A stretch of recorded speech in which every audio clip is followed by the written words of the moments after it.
Okay, guys, thanks for joining Validation Boy live stream, March 22nd, 2017. I'm joined by a very special guest, They Lie, Ohio. Are you there? I'm here, buddy. How you doing?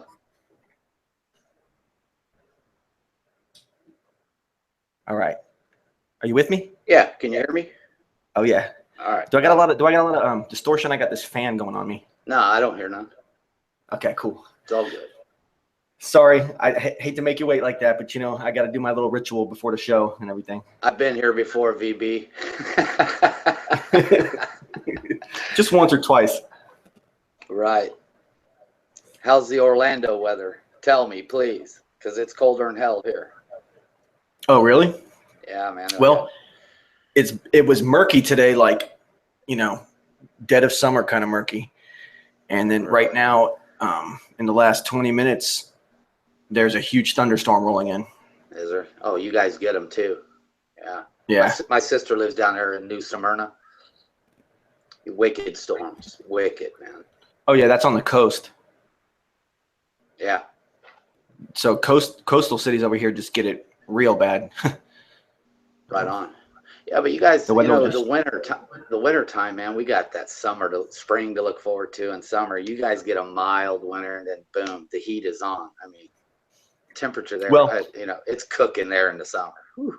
Oh yeah, we get about 9 or 10 months of summer here, Right. and then 2 months of winter. And one of those months is, I mean, painfully cold because it's that wet Florida cold. I mean, it hurts. It hurts to go outside, and usually your skin gets really messed up, and you have to put a lot of lotions and you know, oils and stuff on because you'll just scratch your own skin off.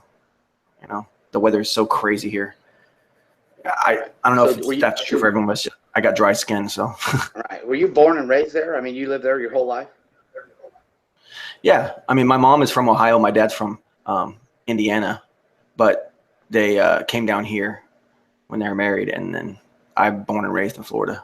Right. So is the beach no thing to you? You don't go to the ocean ever? Or? I used to when I was younger, but I haven't been there probably since my friend's wedding. Really? Which was what, 2010 or something like that. Maybe I've been. No. I played a gig or two out there.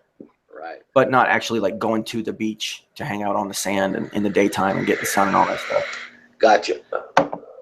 I mean, you get sunburn real bad a couple times. Those 2nd degree, 3rd degree sunburns that you can get down here. Sometimes that can happen to you, and after that, I don't really want to go out in the sun anymore. I mean, I know I can get the sunscreen and all that stuff, but it's just not that. It's not that fun. There's sharks out here, you know. It's not all it's cracked up to be, the beach and all that. Somebody's missed it in the flat earth world. What do you think happened? Somebody's missing, huh? Yeah, ain't heard nothing from this guy in a while. What do you think's going on there? I don't know. Maybe we shut him down. You think? I think he's listening. I think he's listening right now. Oh, he probably is, yeah.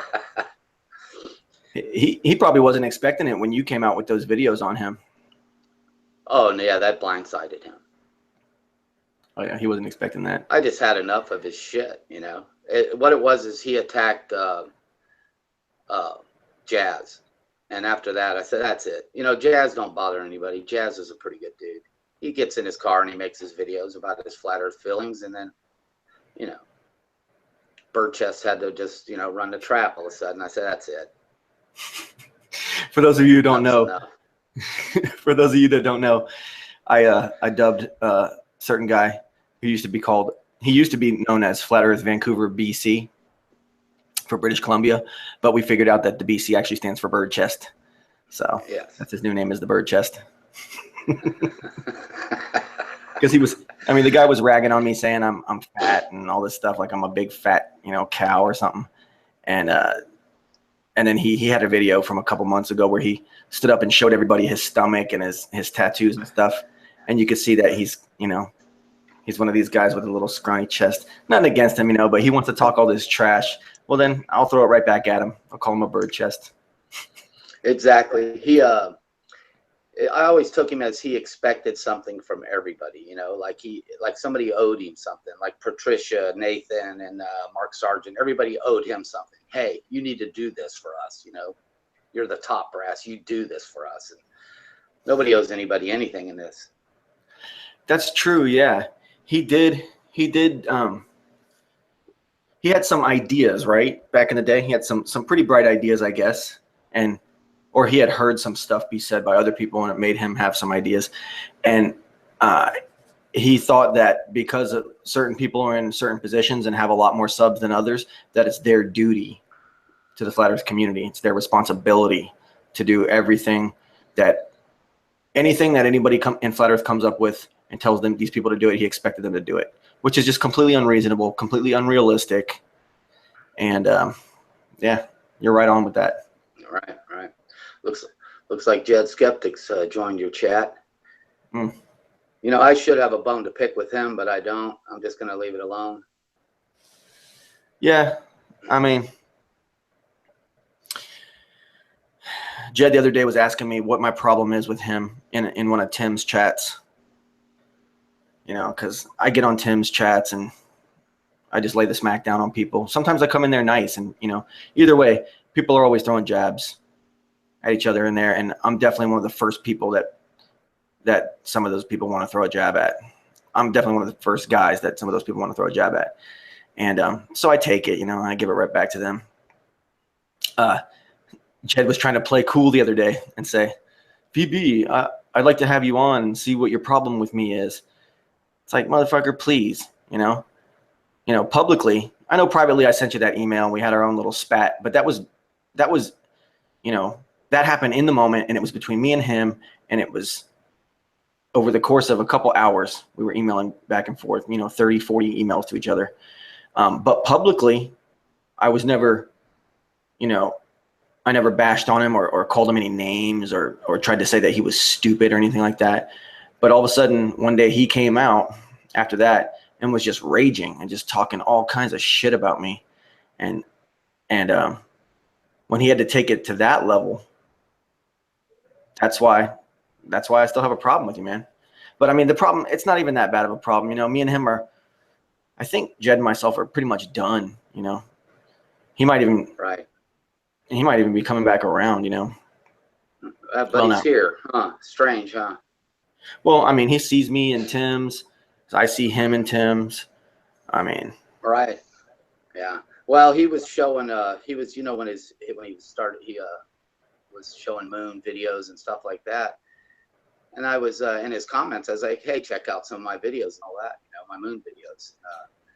He was somehow thought that I was thinking the moon was flat or something, because on one of his hangouts he goes, "Daylight, Ohio is one of the worst kind. He's got all that expensive equipment." And he started, assuming, I guess, I was a flat earther and all this. I've never been a flat earther. I'm a geocentrist. I think the moon's round. And he kind of, I think Lori Gale put it, he bunched us all together. I mean, and, I was no part of that. And he just brought me right into it. Yeah. I remember saying something about that. I don't know if it was one of my other live streams where people like Tim and Jed and P Mars and their whole crew of guys that they got over there, they would love for us all to be, all of us to be eggs in one basket that they can throw out. Right. But we're not. Each of us has our own individual thing going on. Lori Gale has her own thing going on. You got your own thing. I got my thing. All of us are Cathexis. He has his own thing. All of us are completely unique. And Jed doesn't like that. We have the free thought, and Jed, I think he believed that he was a free thinker, but for some reason, something or somebody got to him, turned him right back to mainstream science crap belief system.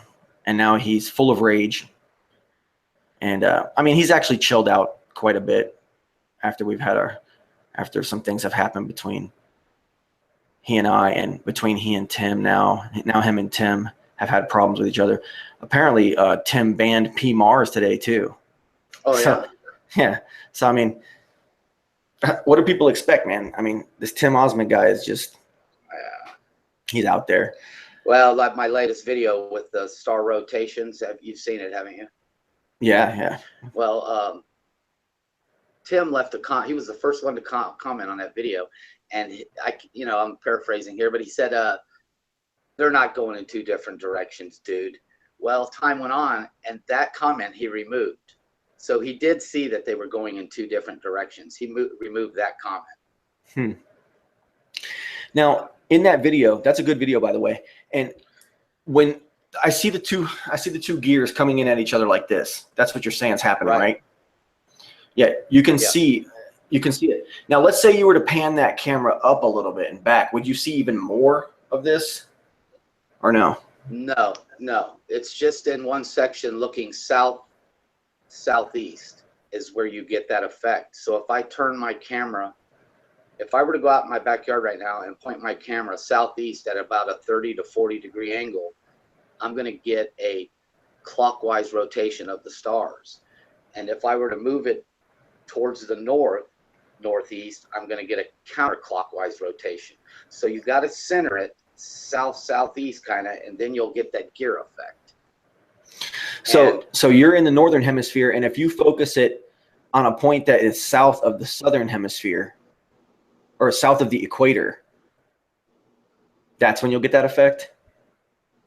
Correct. Well, from the northern hemisphere, I can get that effect. Okay, anybody can. If all you do is go on Stellarium, and Stellarium has never failed me. If I need to know where something is, I pop on Stellarium, or if I see something, hey, what is that? I got an app on my phone, or I can come inside, go on Stellarium, and it's 100% accurate. Always has been. And I was questioning this when I first discovered it. I thought, wait a minute, this is not supposed to be possible. We shouldn't be seeing a clockwise rotation from the northern hemisphere, because the southern hemisphere gets a clockwise rotation, the northern hemisphere gets counterclockwise. And I noticed it, so I panned to the right a little, and I've got both rotations at once, like a cog, a gear. Dan Pratt commented on my video. I want to, talk to him about it, and he's like, yeah, why hasn't this been noticed in the 2 years of flat Earth? It just hit me, hey. And I got to give some thanks out to Chris Curtis. It was on his video, and I said, surely that couldn't be the northern hemisphere, and it was. Sure is. The best place I found to do it is if you go southwest. Mine is from Phoenix, Arizona. So I'm sure you could try California, any place like that, you're going to get the same effect. The farther north I go east, the less the effect. Wait. The farther north your viewing position starts from? Yes, if I were to come up north, let's leave Phoenix, come up northeast to Ohio, let's say, I get less of that still there. Well, in theory, shouldn't you be able to point the camera at the exact same spot that you were when you were viewing from Phoenix and see a backed away version of the same thing? That's what I'm saying. That's why I'm saying I don't get the effect as much. I'm getting less of it, but still that same effect. The sky's doing the same thing. I would think that's odd. I would think that if you went back further, you'd see it even more clearly, and that maybe you were so close. This is why you could just barely see them coming at each other instead of seeing like a complete, gear. So are you saying that this convergence point of the two spirals is hovering pretty much right over the equator? No, I don't see it as over the equator. That's not how I'm seeing it at all. Where are these merging? I would say they're merging north of the equator, much farther north. Tropic of basically, Capricorn? if we put I'm sorry, Vivi. Let's put ourselves on a basketball, and if you spin the basketball in one direction and you're standing on it, everything outside of that basketball is going to go in one motion. Follow me? So if we're on the world spinning, every star I'm seeing should be going in one direction. How are we getting two directions of one spinning ball? How is that possible? There's so many dynamics at play here. If we are assuming that it is a sphere, you can stand, and then you got to think of a central axis point. Then you got to think of the equator going around it, and then you got to think about all the possibilities of where you could be standing and which direction you could be facing. Right. There's just tons and tons of variables there. Okay. Can you see this? Yeah. Okay. Let's imagine this spinning like this, okay? All right, it's spinning. No matter where you are on this, everything outside of it is going to be spinning the opposite direction. On what? So what I'm wondering is, how are you getting two directions? The only way that could possibly be is you seeing the northern hemisphere Polaris, the southern hemisphere, the Southern Cross, and then them coming together at one time. But how's that possible with a spinning ball? Everything you see should be going one direction. What Now, happens to the I'm sorry. what happens to the, what happens to the North Star while these cogs are merging? If I point my camera directly at Polaris, the North Star, if I go directly to the North Star, everything's going counterclockwise. Okay. If I were to be, supposedly, I've never been there, but if I'm in the southern hemisphere and I point it, everything is going clockwise there. Okay, so let's move ourselves up to on the equator. Okay, and let's spin the ball this way. Well, then you're going to look, say, straight out. Everything's going to be moving in one direction. Okay. Correct? Okay, so if you were to look up, you're going to see a counterclockwise spin. Look down, you'll see a clockwise spin. But if you look straight out, you should see just this motion, like that. How is it possible you're seeing this motion? Two different directions of stars at the same time. Tim Osman, I think it's him, it's Pussycat something, I'm not sure who that, I think it's Tim Osman, but he said, imagine yourself on a two-lane highway. If you look south, the cars are going right to left. Or east to west, if you look north, they're going a different direction. But the point there is, and I made that point to him, I said, I have to turn my head to see north and south and east to west. In this situation, I don't have to turn my head. I'm seeing all this at one time. That shouldn't be possible on an object that is spinning one direction. Yeah. Well, let's say we were sitting on the equator of that ball and looking perfectly east, for example. Now, you're going to see everything coming at you overhead. Correct. Okay. In one direction. Yeah. Consistently in one direction. Right. Never in two directions at once. So what do you think is causing this phenomenon? I don't think we're spinning. So you think the sky is spinning around us? Yes, I do. So, recently I've come out with a video of Flat Earth Still Undefeated, and it's kind of a summary of some of my more recent experiences with the skeptics and critics, to put it nicely, with those guys. And what I've come to adopt is the notion that regardless of anything the sky is something that we can't touch, and therefore we really just don't even know what it is. So there's a 50-50 shot that it's all just a projection.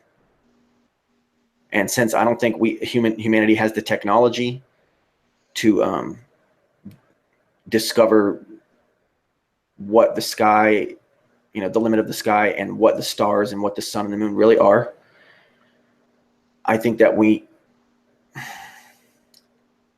think that it's important for flat earthers to try to use the sky as a means to justify their beliefs that the earth is flat. And I know you're not a flat earther, so I know you're coming from a different angle with this, and that you're a geocentrist. But what do you have to say about my recent claims? Just curious. I think after what I've discovered in the last week or two, it's valid. I mean, and then I've been watching these videos by Awake Souls. He's onto something there. I think he's on the right track. I don't know if you follow him or not. No, but I've heard of him. I will be checking him out. Yeah. I don't think it's what we're told. I think something else is going on there. For the reason, I don't know, there's 100 reasons why they would tell us this, or, you know, and my whole theory on this whole NASA deal and everything is I don't believe they've gone anywhere. And I think it's a selling point. Hey, we've been to the moon. Let's get to Mars. You know, let's just keep, I think they're telling us this just to keep the money flowing. Let's keep the interest alive. Let's keep the money coming in, you know. I just think, you know, since the 50s, it's at a standstill. I mean, they can't get out of here. It's basically what I think it is. I think everything's spinning around us. Well, I don't know the shape of the place I live on, but I just don't think the heavens above us are just sitting still. I know they're not, but I mean, we're not the ones spinning, and the heavens are, and then it looks like everything's spinning around us. I think they can have two motions.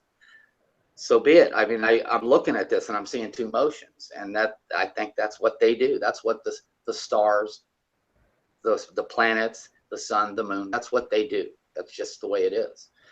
Am I one step closer to being a flat earther? Sure. That was one of the obstacles in my way right there.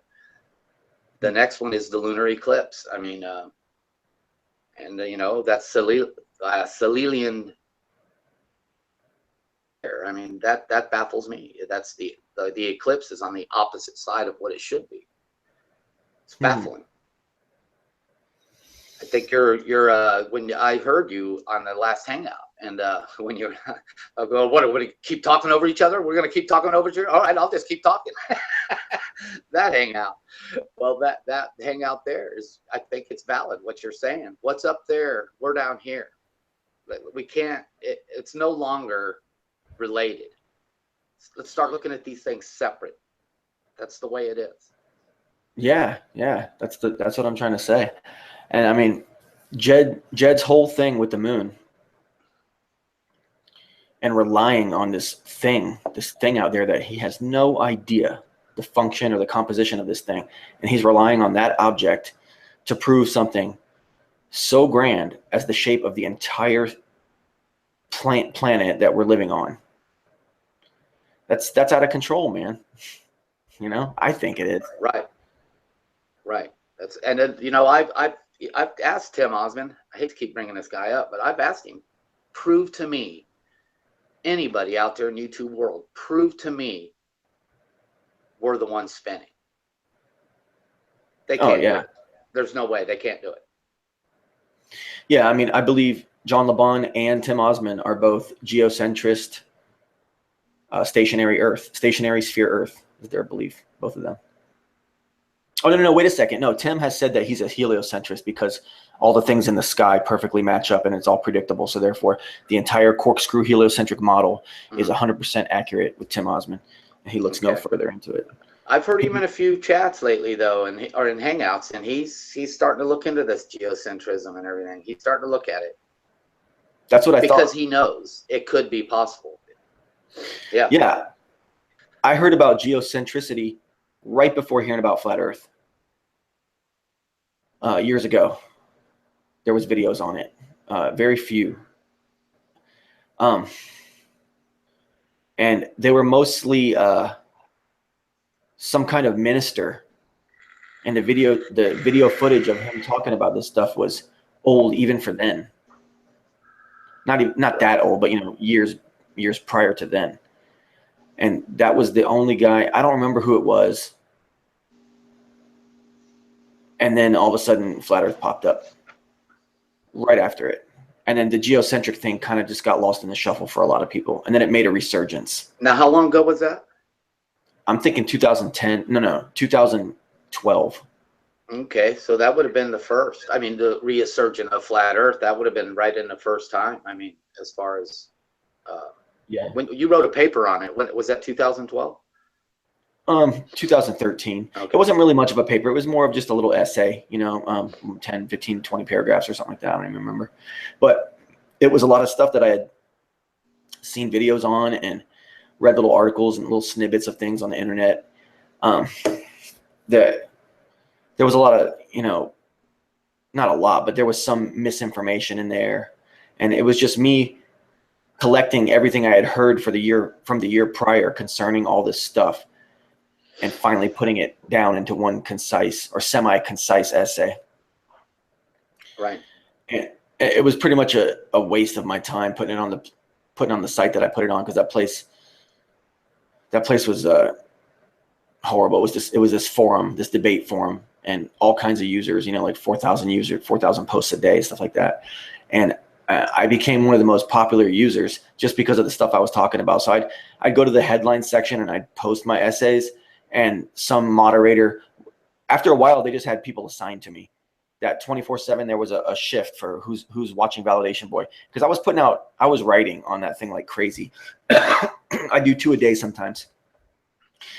And they had moderators assigned to me, and the second I dropped any of my new articles or threads, they'd take it off the main page and shove it deep down in conspiracy theories, or sometimes they just outright delete the thing.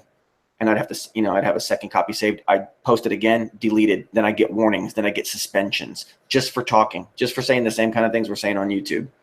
It was the most censored place, man.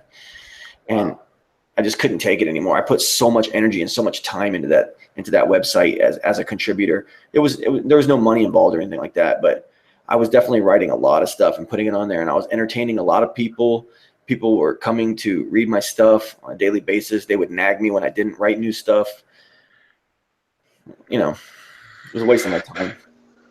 And looking back, Right. a lot of my first older videos were those things I had written, just transferred into a YouTube video, kind of, a little rearranged a little bit, cleaned up, and put onto a YouTube video. A lot of my older stuff was just that stuff. And but a lot of the stuff I had posted on that old website was total garbage, man. Right. There's something else I've been noticing. There's a gentleman out there that makes real good moon videos. His name's John Leonard Walson, and he, if you can measure the distance of shadows on the moon by the size of the craters. Okay, they say we know how many miles a crater is across. Well, there's some of these columns, I guess, spires that my telescope can see on the moon. Some of these things are miles tall, okay? And then the shadow is 15 miles long, okay?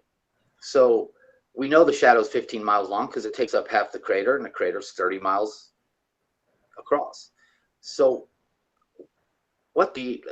on the moon that is that tall to cast a shadow that is 20 miles long? Now think about this. Anybody out there in chat or whatever, is there anything on Earth that casts a shadow 20 miles long? How is that possible? Can you imagine standing on Earth and looking up at something that is 15 miles high?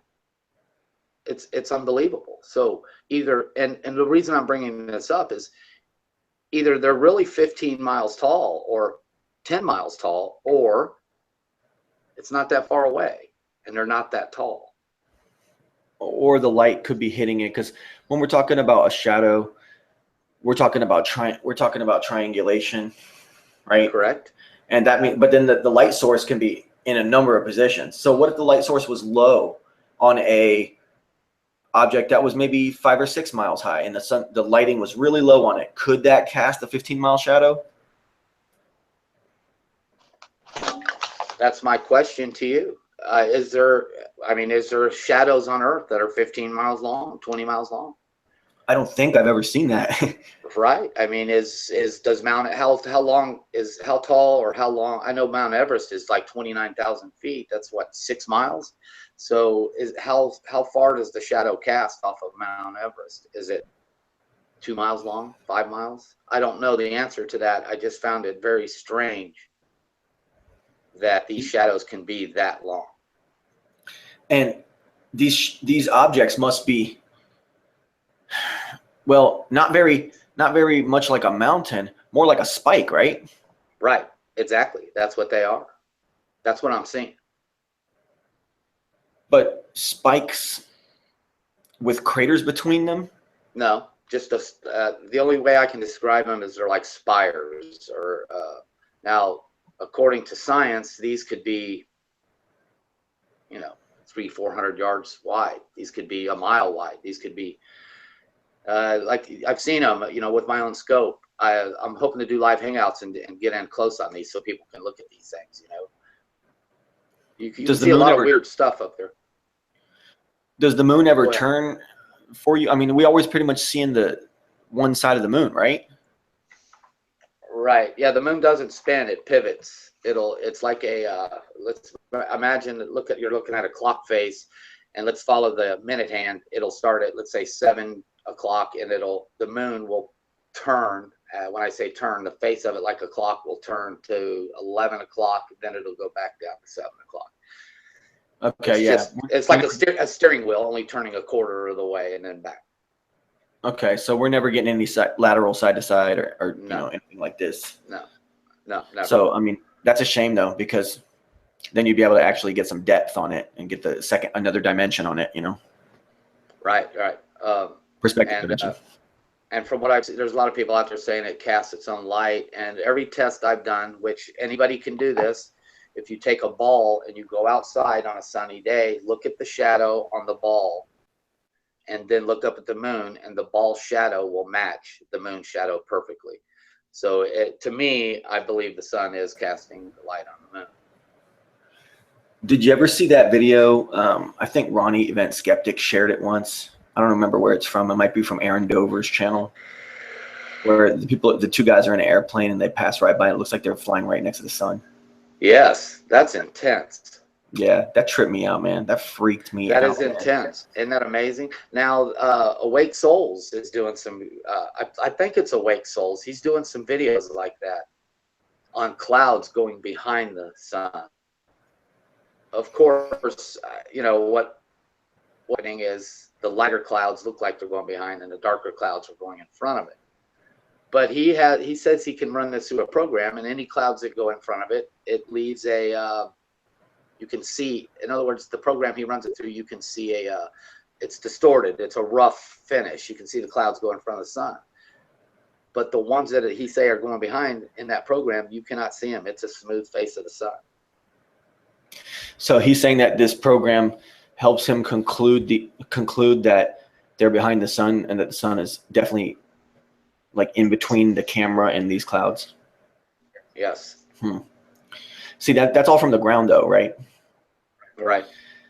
Yep. With the Nikon camera, I think it's Nikon, the P900 anyways.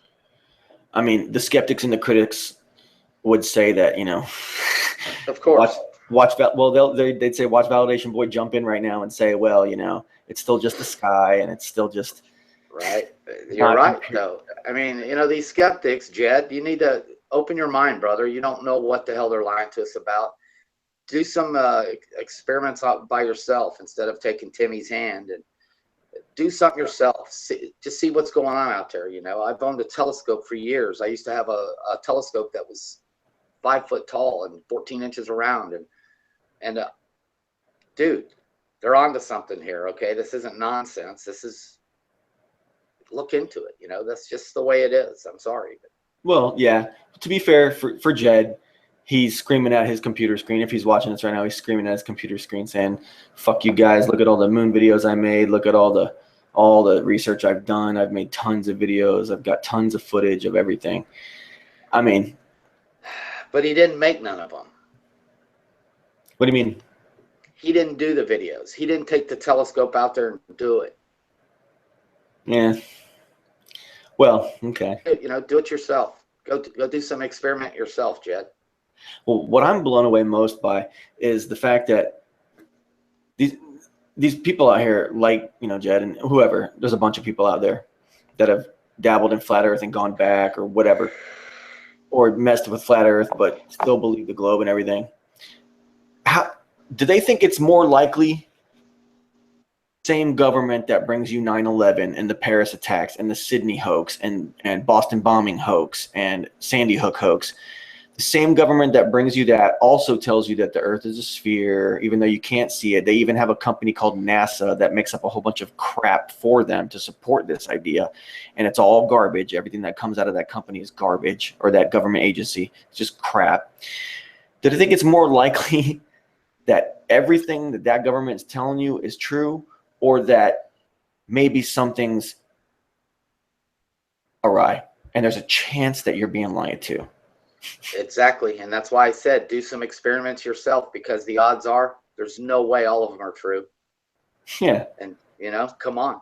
Remember, the people that you are putting your faith in have already lied to you about everything else.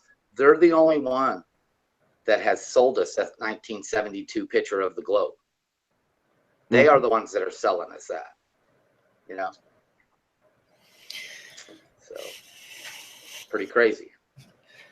So you want to tell the viewers anything about yourself? Look, Jed, I don't.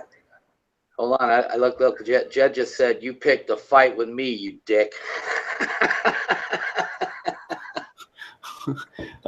He's talking to me or you?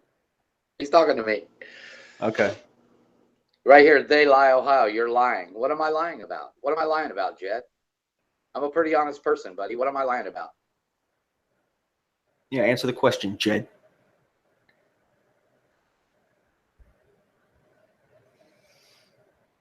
Jed Skeptic says VB is sweating his cunt. Go ahead, sorry. Huh? He said VB is sweating his cunt. I'm chilling. I got this fan on me. There you go. He says you're sitting there lying. What am I lying about, Jed? Jed, what am I lying about?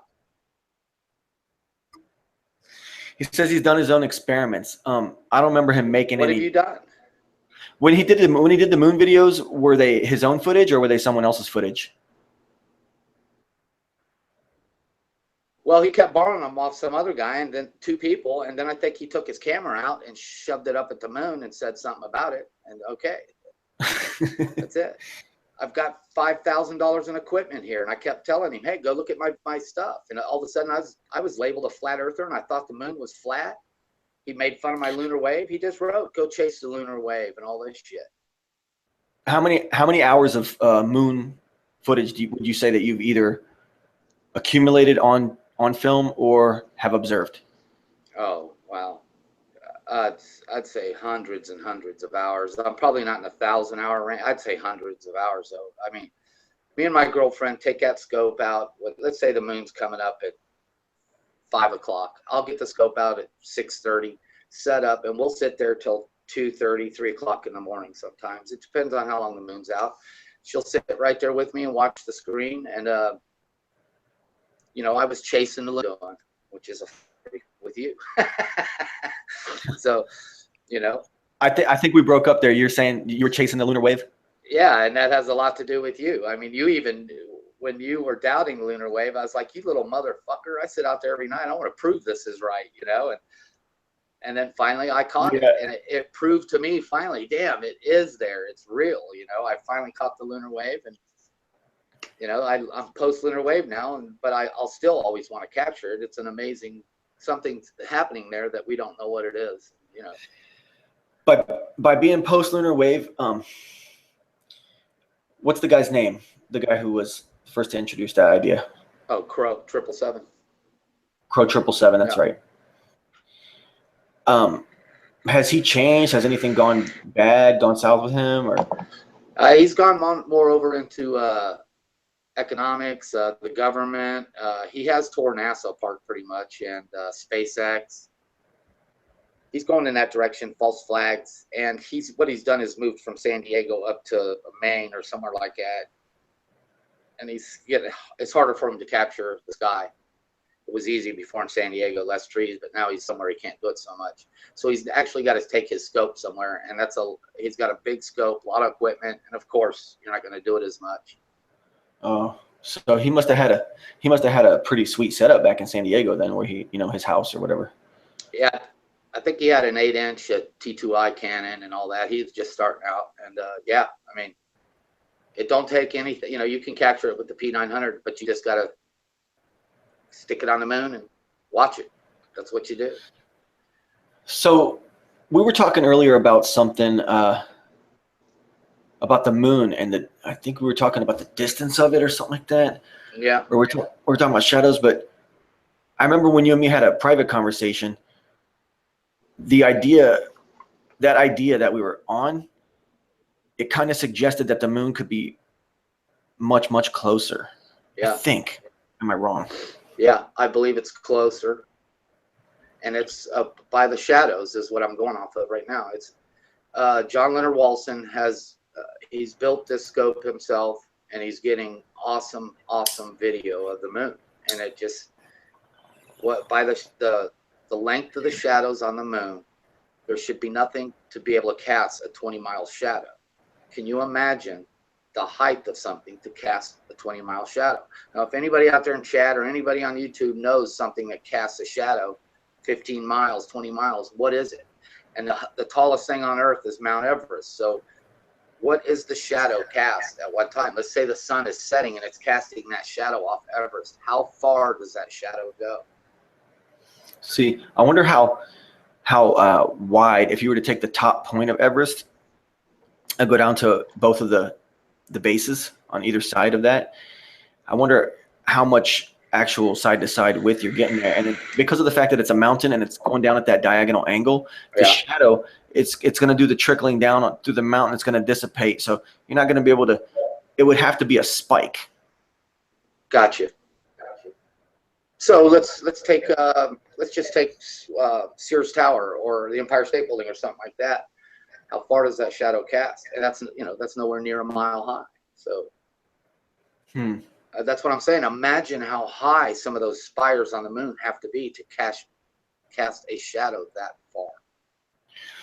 Yeah, I know, it's crazy. What do you think about the fact that the moon can appear to be seen through often? I've never been able to see that, and I've tried. You've tried seeing through it, but you can't? Right, yeah. I've followed stars before, and they go right behind it, and you lose it as soon as it.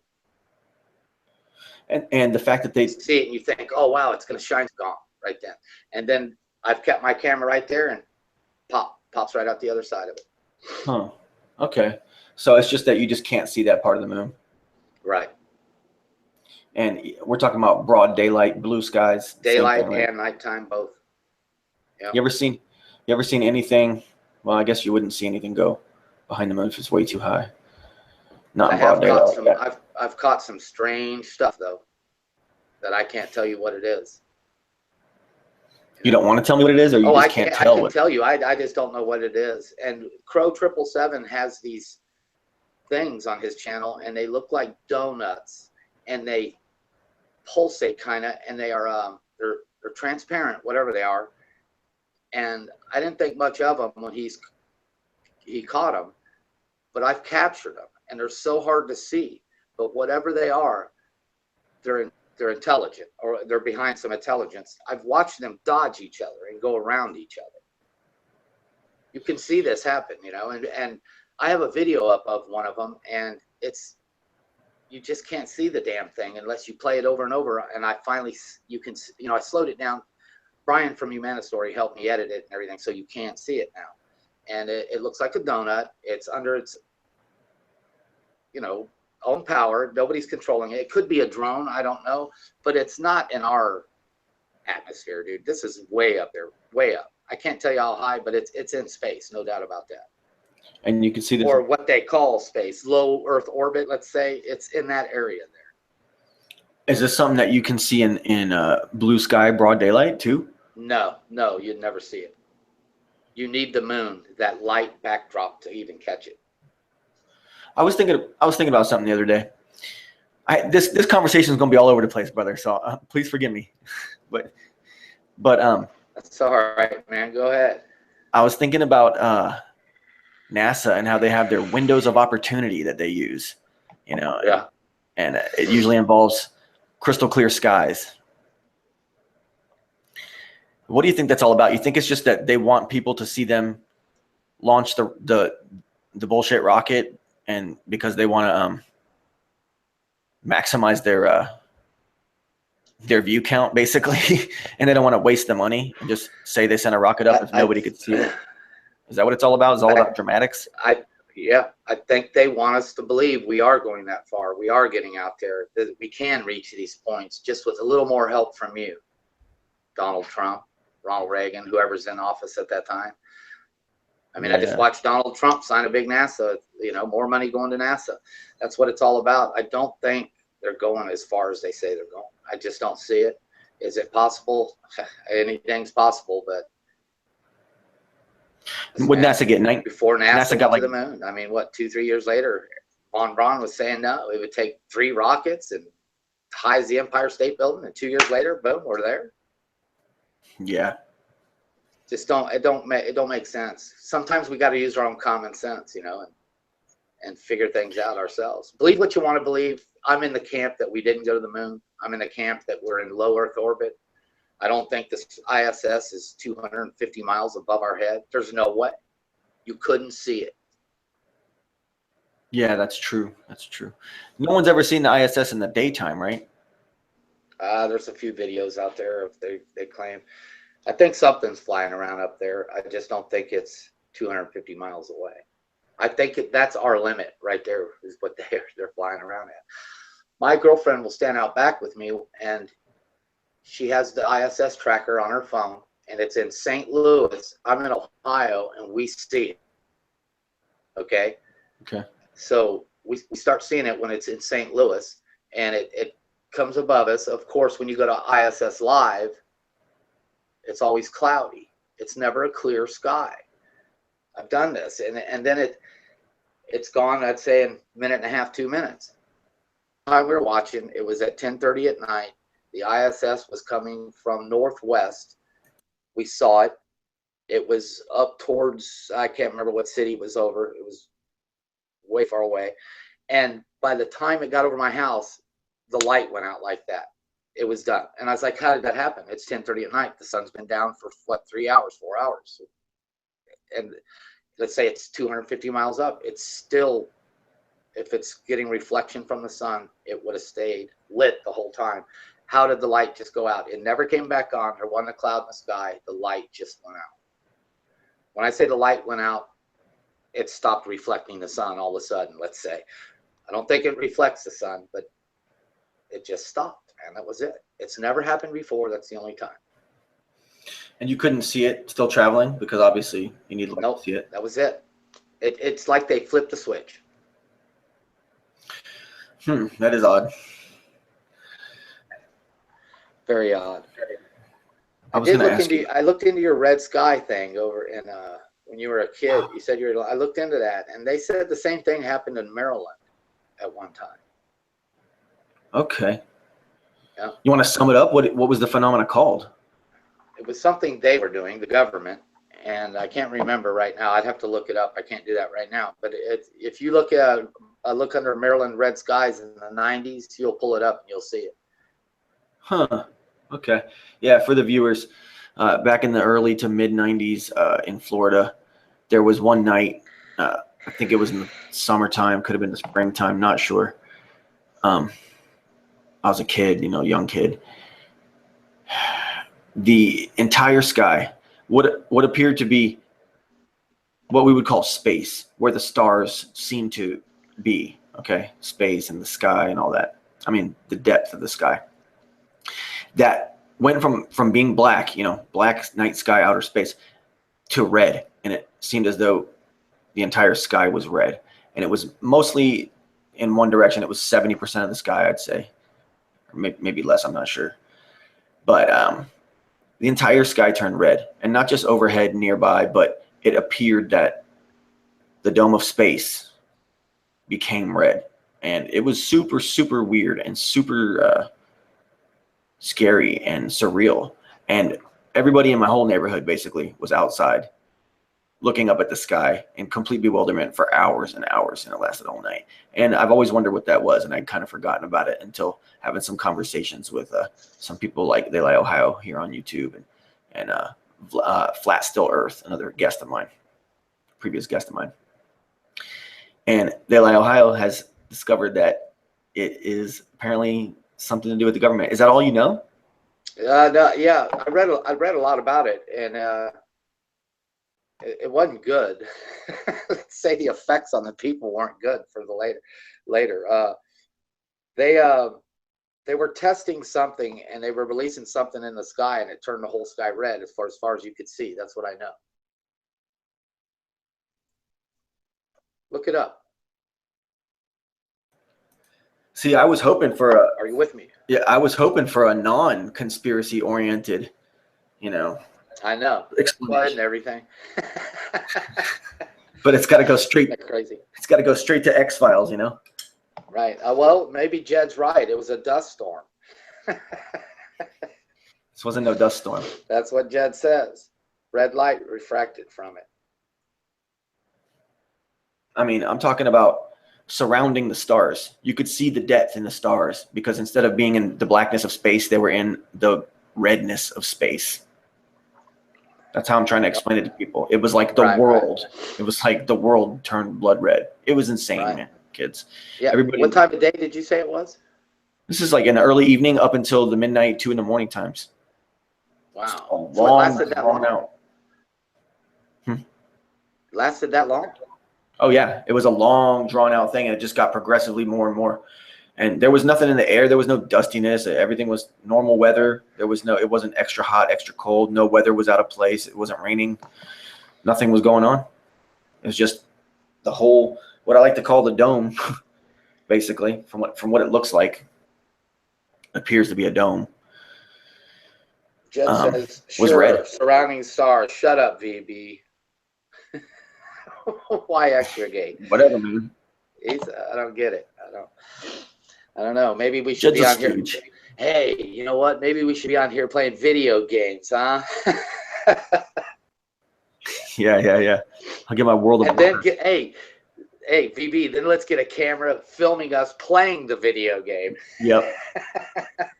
We'll have the chat right there on the side. Set it up all nice. Oh, yeah. We'll have Charlotte 1966 hang out all the time wherever we are. Yep. I swear. I don't know. You learn to turn your back or just to turn your ears on people like him, man. I mean, it's everywhere. If somebody goes to experiment or do something for themselves, there's critics everywhere. It's crazy. You know, what really bothered me is I do have a video of something transiting the moon, and I was pretty excited when I got it because nobody's ever seen anything like this, you know, like Crow or CD or anybody. And they're like, what the hell is that? And then all of a sudden, the first comment on it was, that's fake as fuck. You made that. I was like, wow. It just destroys you. You know, you're like, fuck you. All those hours you put into it. Is that video up on your channel? Yeah, I think I called it Batwing or something like that. Okay, I've seen that. Yeah. Yeah. These donuts. Looks like a scorpion or something.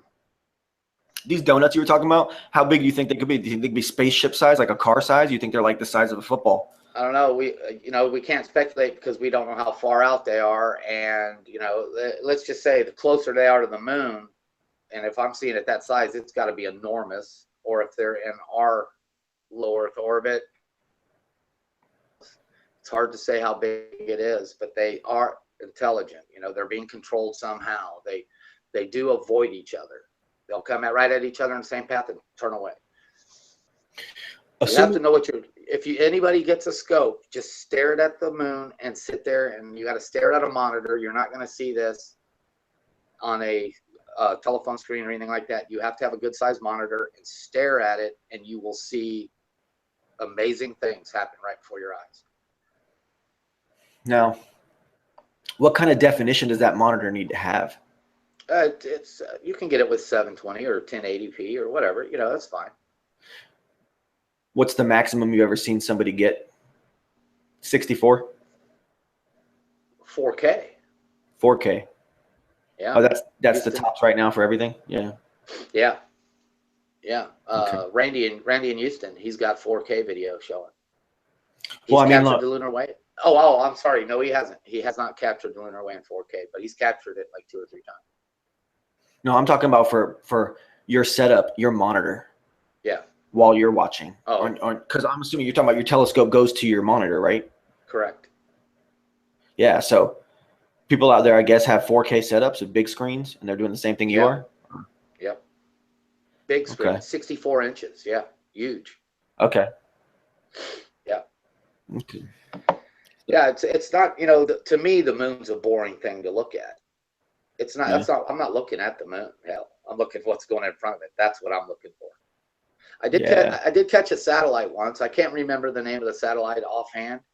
And I followed the satellite across the moon, and then I immediately, this is the first time stellariums failed me.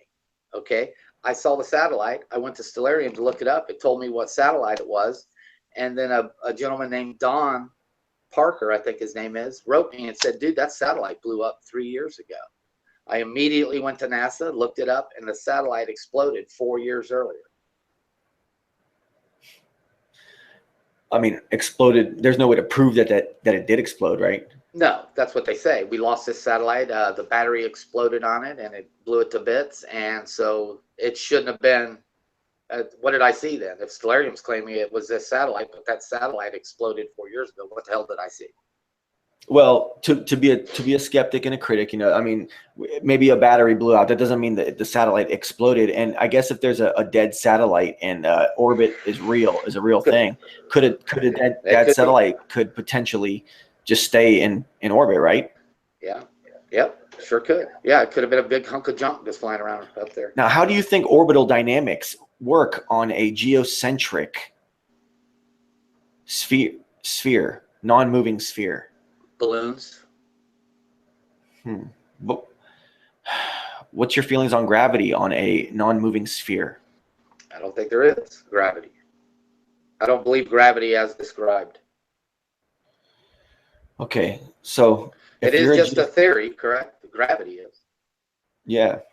Right. But on your non-moving or stationary sphere, geocentric sphere, what's the force that keeps everything down? You know what everyone else says. It's just the way it is. If you take the one thing on Hillbilly, if you watch him, not only him, if you drop something in water at different weights, they don't fall at the same. You know, obviously they don't hit the bottom of the swimming pool at the same time because of the density of it. Same thing on and up. You know, same thing. Same thing applies anywhere. Is the way I see it. Okay. I mean, gravity. I mean, like I said, you know, if I only can tackle one thing at a time, and gravity's always baffled everybody, and to this day, it baffles scientists. I mean, they were so damn excited that they said they could actually, they got a reading, or I can't remember the name of that when they did. You know, they can measure gravity, and it's bullshit. That's impossible the way they did it, anyways. So and I did look into it. I can't remember the gentleman's name. He proved that wrong, that it couldn't have worked. And he actually got some feedback from some people, scientists. And, you know, they said, I'm sure, you know, the scientists, I'm sure they accounted for that, but they didn't because they looked into it to see if they did. And they did not account for it, whatever. It's been about a year or two that I've read into that. Yeah, that was a big thing. And it's almost when that news came out that NASA had just, you know, footage of gravity or something, whatever their claim was. Right. That it was totally in response to what was going on with the flat Earth resurgence on YouTube. Yeah, it really was. And I do believe they were up for a grant also right before that. Yeah. A better way to get your grant than discover gravity. Yeah. Exactly. And that NASA's MO? Yep. It's always something, you know. They're just playing off each other. You know, they're saying, well, gravity exists because the scientists say so. And the scientists are like, no, we know gravity exists because NASA proved it. So it's just, they're both using each other as allies or as accomplices.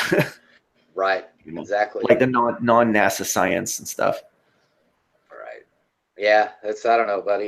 Yeah. You know, I've always wanted to ask the skeptics out there, you know, what do they have to say about the astronaut when, you know, they're taking a picture of the astronaut supposedly during a spacewalk, but in the reflection of the shield, you see it's a photographer. You know, I mean, what do they say about that? You know? Yeah, I know. Did you see the one with the Chinese guy and the lights? And you see the stadium lighting? Yeah, yeah. There's rows of light. Yeah. Yeah, in his wrist. Yep, yep. What do they say about that? They just call you an idiot and whatever. Whatever Jed's calling us right now, I bet, at this moment. Let's see. What did you flatter still when you want me on? Oh, okay. I think he's going to go on Vlad's. Hmm. You're brave, Vlad. Wait a second. Jed's gonna go on Vlad's show. That's what it sounds like. I think it says flat Earth still. When you want me on? Nah, Jed Skeptic and Flat Still Earth, Vlad the Globe Impaler. He'll be just fine dealing with Jed. Right, Don't right. think Now, nothing there. now here's Jed. Here's Jed bunching me in here. I say you're using NASA's flaws to prove flat Earth. It's stupid. Okay. See, I'm not trying to prove flat Earth. That's not. I've never set out to prove flat Earth at all. That's not what I'm trying to prove at all. I'm a geocentrist. I'm just curious what the hell's not correct. If you understand what I'm saying. Yeah. Plus, Jed, knowing that NASA is all bullshit and is all fake, it leaves open the possibility of what De La Ohio is saying and what I'm saying. It leaves open the possibility for flat Earth or geocentric Right. Earth. I mean, well, Jed, do you think the Earth is spinning? What's up? I'm asking Jed if he thinks the Earth is spinning. Oh, yeah, Jed does. He's down with the corkscrew model, heliocentricity. Everything in outer space matches up exactly. Right. Well, if it's so absurd, prove to me the Earth is spinning. Yeah. Oh, hey, so you dropped this video with a phone app, I think you said, and it was Saturn on the phone app? Yeah. Okay. What's up with that? What are you talking about? You're talking about the deal I filmed on Saturn, or? Yeah, you had film on Saturn, and you saw the rings and everything, and then you said it was part of an add-on camera or phone app or something like that. I have to look at that. Did we talk about it on Skype? No, I mentioned it in a live stream like a couple months ago, and the video is from even way before that. Okay. It's on your channel, man. I'm sorry. I should have looked at the title of it. I'm sorry, man. Do you not remember that? Do you remember that? Yeah. You mean my video of Saturn? Yeah, that's off my phone. Yeah. So that now, did you say that there's some kind of phone extension that you had that gave you the ability? You can take your iPhone or a Galaxy or anything like that, and they make a square black little metal bracket. It slides right into the eyepiece, and your phone slides right on there, and you can film everything I'm filming. You can film, and also if you have the Galaxy or the iPhone, you've got it in high definition, 1080p right there. Some of the best footage I've seen is off iPhones or Galaxies. Wow. So today when I shop for a phone, I shop for the camera.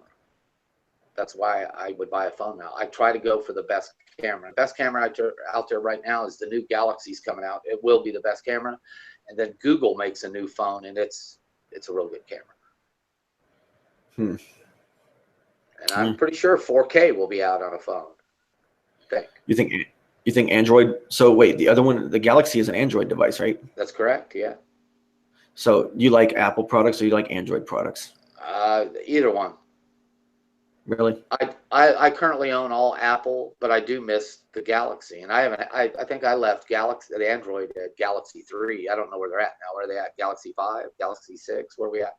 I think 7, or that's something else. Okay. Oh, yeah. No, you're right. I think you're right. So there you go. That's how long it's been for me, and I miss the Galaxy then. I miss Android, man, because Apple is pretty black and white. It's nothing new, nothing, but everything works together so well, man. The iPad, the iPhone, and everything like that. Your iTunes, your music, everything syncs up so well. But now I know Android's come a long ways with the Galaxy, and Samsung now links up real well too, from what I've heard. Yeah. Android's no joke, man. It's pretty badass.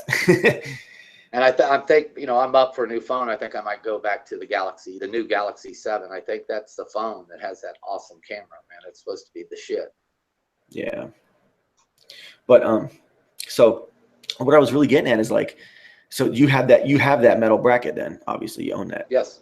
So how much that cost? Yeah. How much that thing cost? $30. Oh, that's all it is? Okay. And now there's you've heard about the other telescopes that are people are accusing telescope makers of implanting the images inside there. Yeah, I've heard that. So, I mean, is it a possibility that that device you got is doing the same thing or no? No, I can take my telescope and turn the power off, and all the power is doing basically is I have a GPS built into my handset on it, and it's also powering the motor that's going to turn the telescope. That's it. Okay, so I can shut all power down to my telescope, still look through that eyepiece, and still get Jupiter, Saturn, whatever, and all that's involved in is strictly optics. So there's no way they're putting anything in there electronically or anything like that. That's hogwash. So, I mean, it's pretty decent clarity of Saturn and rings, or what appears to be that, right? Yeah. Knowing everything or hearing all the stuff that you've heard over the last couple of years, did it shock you? Seeing, Shit, yeah. I mean, I was shocked. yeah. I mean, my first flat Earth video was from a guy, and his name was This Old Marine. And I would watch this guy, and he would talk about politics and all that. And all of a sudden, out of nowhere, after me being subscribed to him for a year or so, he was talking to the camera, and he goes, "The Earth is flat, you dumbasses." And he just shut his video on. And I thought, what the fuck did he say that for? Well, then a couple of weeks later, he did it again. And I said, this sumbitch really thinks the fucking Earth's flat. So I had to, this was 2 years ago. I immediately had to go, what the hell? So I typed in on YouTube, flat Earth, and you know what happened from there. So, you know, that's it, buddy. I mean, it took off. You know the deal. I think this was August of 2015, maybe a little bit before that. yeah. Yeah. Yeah. And So I just could, oh, I went into my den in there. My son plays his video games and everything in the den. And he looked at me and goes, "Dad, please tell me you don't believe the Earth's flat." That's the first thing and I looked at him and I go, well, it could be, you know, hold on. So let me ask you about this. I'll throw one in there too, but what were some of the best channels? What were some of the most intriguing channels that you saw? And before you get to that, have you ever seen My Perspective channel? Yes. Yeah. So yeah. That's one of mine. So who are some real standouts for you? Ever since from the very first flat Earth, you know, video I clicked on right away was Dan Pratt. And and the reason I said Dan Pratt is because the dude sees life the way it is. He's not afraid to tell you what the hell's going on and the way he sees it. And what he says is, I can't say true, but he's right about a lot of things on the way this world's going. And I almost could see the way he was getting pissed at some people. But then again, I was like, damn, Dan, I mean, you don't really know these people, or everything's not going to go your way. But the guy speaks from the heart, and you can tell he's all in, man. And that's it. And I mean, the guy, I don't know, man. I just, he hit a chord with me. It made sense. It's like your videos, VB, what you were saying. I could tell you researched it, and I just liked your videos. I don't think you were right about everything you said about everybody, and I believe that's why you took them down. But it hits a, you know, the good people when you see them. You just know who they are. And that's it. I mean, I asked Nathan Oakley, I go, man, what makes you all in on this? You know, and it's those people. If you're all in on something, then hey, if you back it, whether I believe it or not, that's why I hang around flat Earth, man. I've learned more than I ever learned in fucking school. Look what we've all learned out of this. Jed, everybody, even Tim Osmond, whatever, everybody's learned something out of this, no matter what. I mean, you know, when I was in high school, I had no idea the damn moon was 238,000 miles away. I didn't know how far Jupiter was. I didn't know how big the sun was. I didn't know gravity was just a theory. I didn't know this stuff, but we've learned this whole trip we've all taken, you know, on this damn flat Earth road, whether you're a flat earther or not. But the one thing I do have to say to everybody, man, is get the fuck off their ass. If they want to research it and they're wrong, who gives a fuck? But back off, man. Let them do their own fucking research. Leave it alone. Yeah, yeah. I'm with you, man. I mean, damn prep. Well, fuck it. Go ahead. Sorry.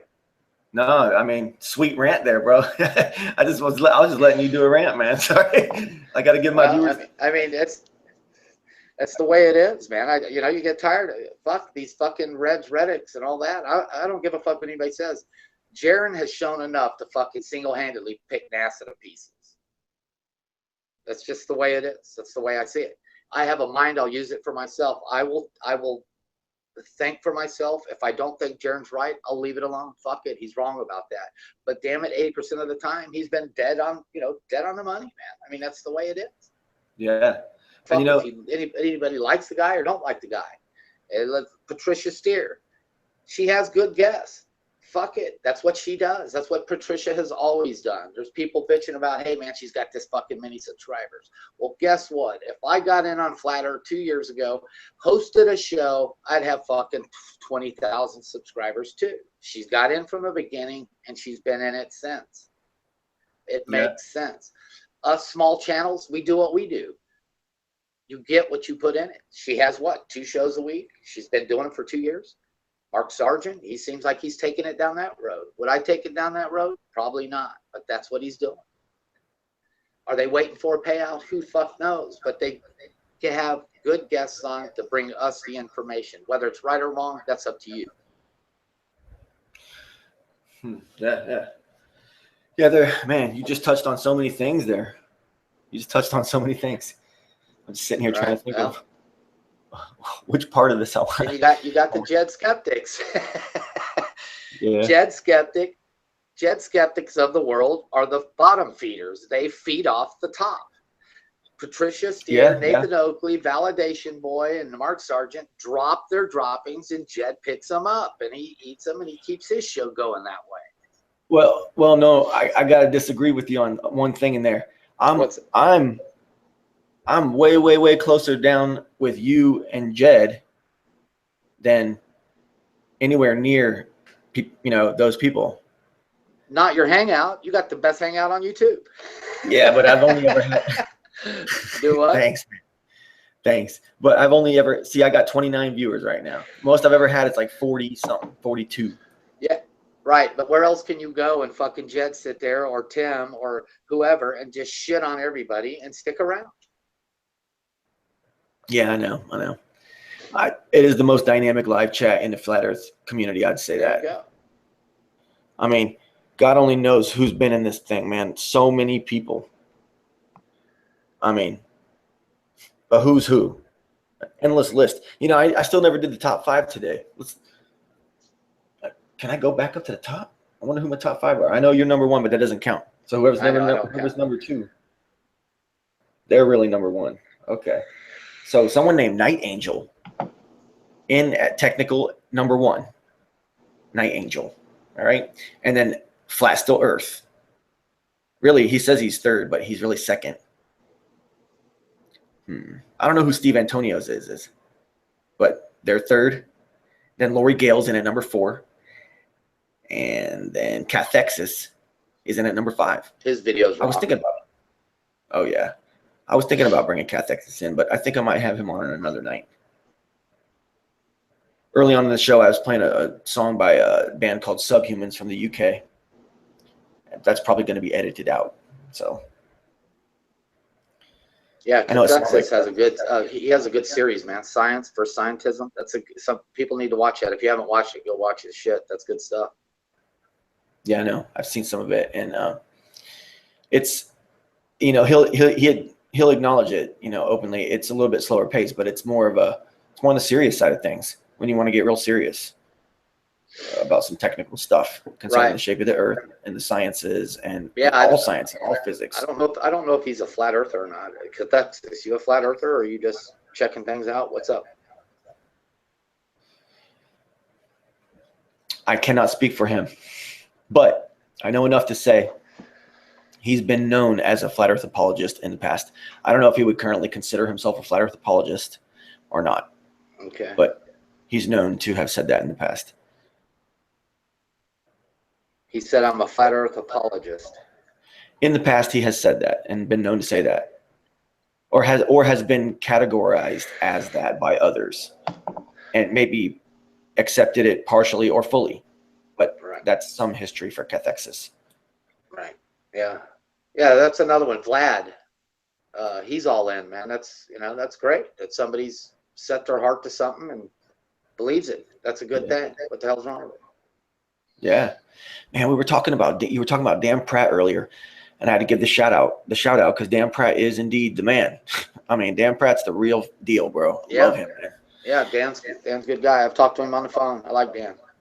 Oh, here's what I was gonna say. I thought this was very important. Okay, when you were rattling off all those things that people have learned by being involved in this flat Earth scene. Yeah. Okay. Well, this may or may not be a popular, declaration or anything, but it's the truth and it needs to be acknowledged. The Morgile, early on when he started coming through with a lot of content, yeah, he was delivering a whole lot of stuff for people to look into, be it right or wrong, proven, disproven, whatever side you want to take, it doesn't matter. The fact of the matter is, Morgile brought the heat, got a lot of fucking information out there for a lot of people, and he was the real fucking deal early on. I mean, he still is, but I just remember that guy was, he was laying the smack down, bro. And then when he was in with, the Glowbusters, he continued on, and then, but yeah, I got to give him props all the way back in the beginning because I know you were around for all that too. I got to give that guy props, man. Yeah, Morgile was. I don't think I've ever directly spoke to him. Maybe once. I might have directly spoke to him once, but he's a very nice guy to me. So I know that everyone's got haters out there, man. You, what's up?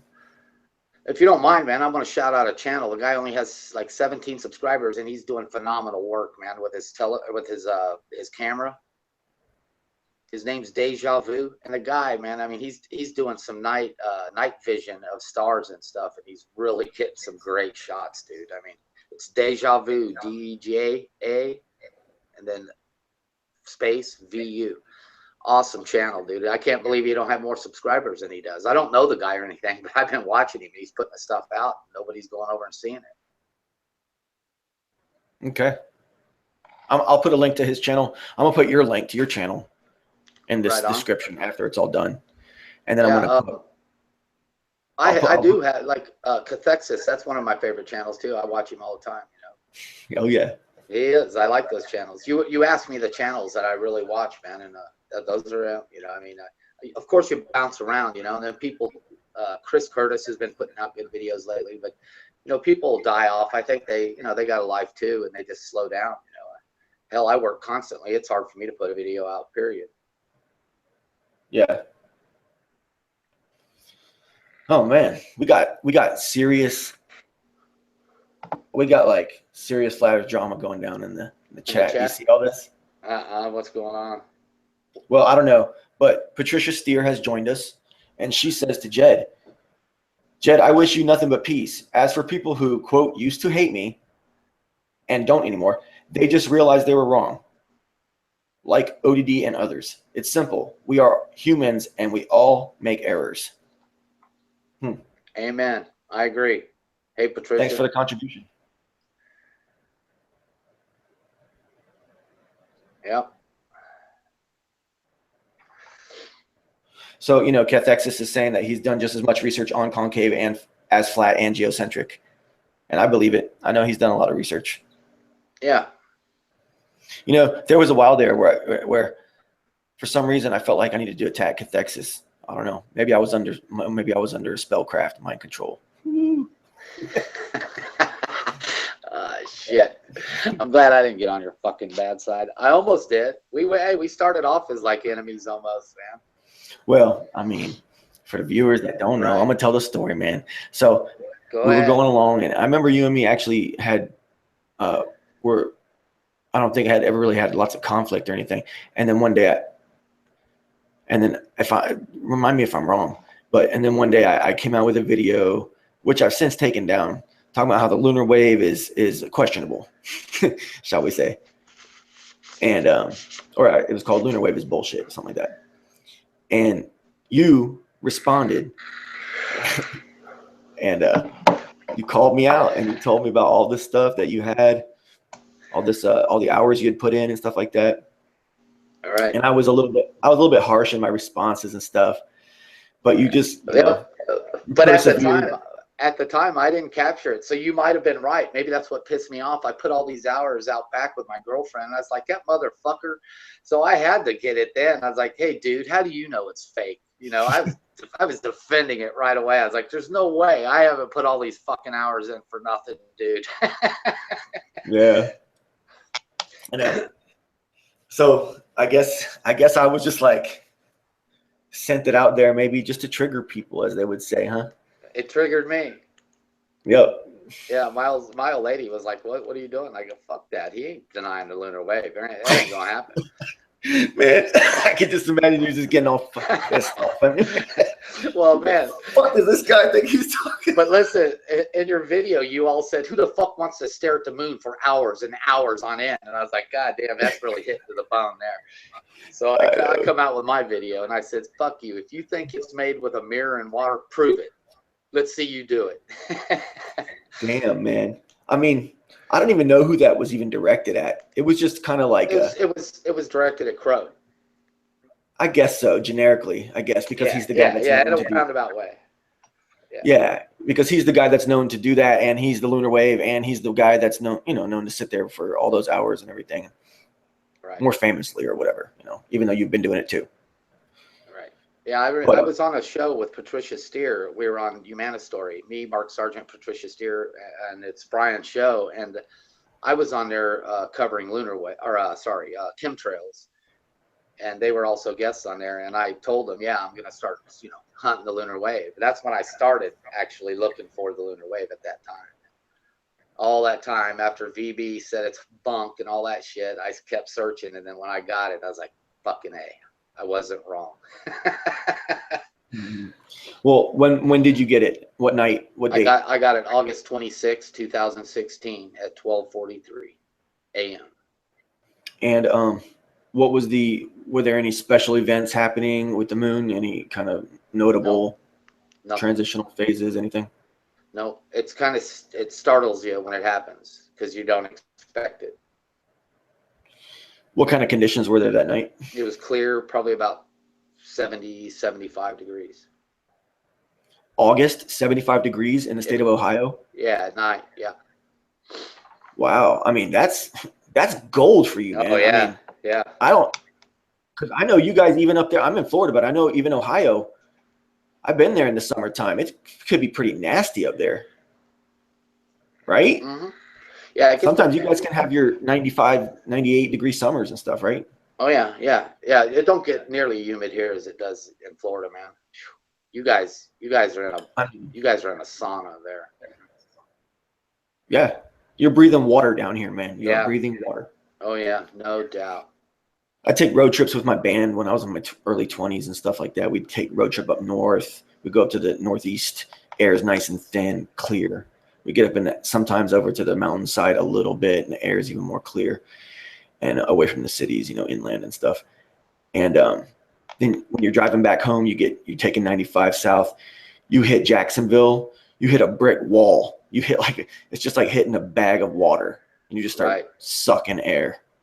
It don't matter. You could be relaxed. You hit that Florida line, and you just, and sometimes people get sick. Sometimes people. That's how it is. It's like that. It's like that in Houston. Houston's thick. I mean, man, I got off the plane when I landed in Houston, and I thought it's like, man, I can't breathe.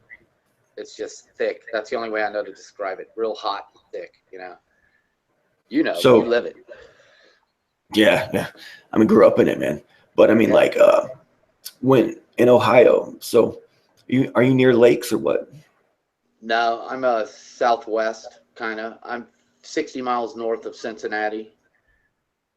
Okay. Wow. I've been to Cincinnati. Have you? Queen City. It's a clean looking little city, right? Yeah, it's not bad. I don't know. Are That's you a right. sports fan? Do you like sports, BB? I know you like. I know you like wrestling, don't you? Oh yeah, I'm a big fan of wrestling, bro. Yeah. But I know a little bit, but not about the current stuff going on with sports. Why? What's up? Yeah, there's a big thing out there. What's his name? The dude, Gematria dude. You know his name. Shit, everybody knows him. Zach Hubbard. Anyways, that's him. He's claiming that sports are rigged and all that, and I thought, well, damn, that's just going to bum me out. I like football, and I used to like NASCAR, but I like football, and I thought, well, fuck, if it's rigged, I don't know who's going to win, so fuck it, keep going. If you don't know the outcome yourself, who cares? Oh yeah. I mean, that's one of the big arguments for professional wrestling. Is that at least wrestling don't know the outcome. Yeah, at least wrestling is honest about it. Because I mean, you gotta really, and obviously you're not the typical sports fan. You're not, saying intelligence level. Right. I hate to say it well, about society that, some people are just so dumb and others are so intelligent. There's just this big gap. Okay. Right. But of course, you still enjoy normal things. And because, it's a guy thing and all that stuff. Right. But I saw this guy, Brian Huey. Remember that guy? He was on Alex Jones a long time ago. No. Yeah, there was a guy. Alex Jones had this guy on back in 2011, 2010, maybe even earlier, maybe even 2008. I don't even know. His name was Brian Toohey, and it's Touhe or something like that. And he came onto the Alex Jones show. He just wrote a book, and it was pretty cool because this guy, he was, now the guy has his own little his own thing going right now. He's probably, he's got his own little proprietary little business and all that trademark and all that. He's probably got a show or he does something or another. But back then he was just starting out, and it was cool because he came out with his first book and he just dropped the truth on everybody. And he's like, all the sports are completely rigged, and it's all mob, big dog, multi-billion-dollar, trillion-dollar business of just betting and rigging. Well, and the thing is that it's down to the refs and the coaches, and the coach will call a play that doesn't make any kind of sense, or he'll call a play that looks like it should have been perfect, but magically the other defensive coordinator knows exactly what trick play they're doing from their playbook. The last time they did it was 2 years ago, 2 seasons prior was the last time they used this trick play. The guy remembers it. They fucking intercept the ball, and then they win,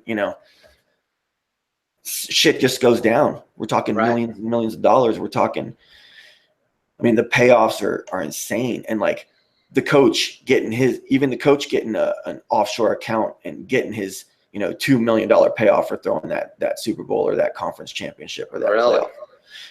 Even that is nothing compared to the guys who have billions riding on games or whatever the hell is going on, and they're telling that coach, look, you're doing this, or, I have all these billions in debt to this thing. So you're doing this, that, and you're doing this, that, and the other, or I can fucking kill you and your family and shit. And it's just bigger and bigger, and crime bosses. And then when it gets up to the top, somewhere at the top of the pyramid, the whole money thing just transfers into the next level, the next transcendent level of control and power that the elite, the unknown elites have over the rest of us pathetic sheep down here. Right.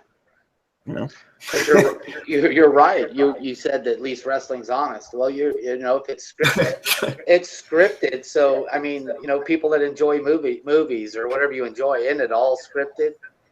But the ending's already done. But you're going to enjoy it to the end, just like wrestling. The ending has already been made, but you don't know the outcome. Yeah. And see, the thing is that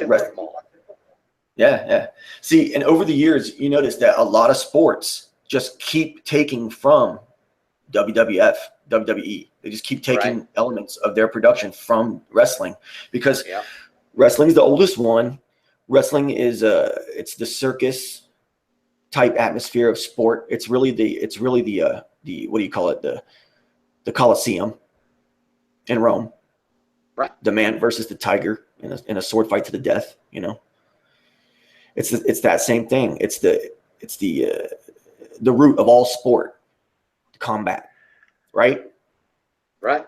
That's what it really is. And so the thing is about football, there's teams, and usually the quarterback is the star of the team. But as you've noticed over the years, there's been a steady increase of popularity and notoriety for, left tackles and fullbacks and cornerbacks, or the kicker, the kickers, and safeties and wide receivers and inside, nose tackles or right guard.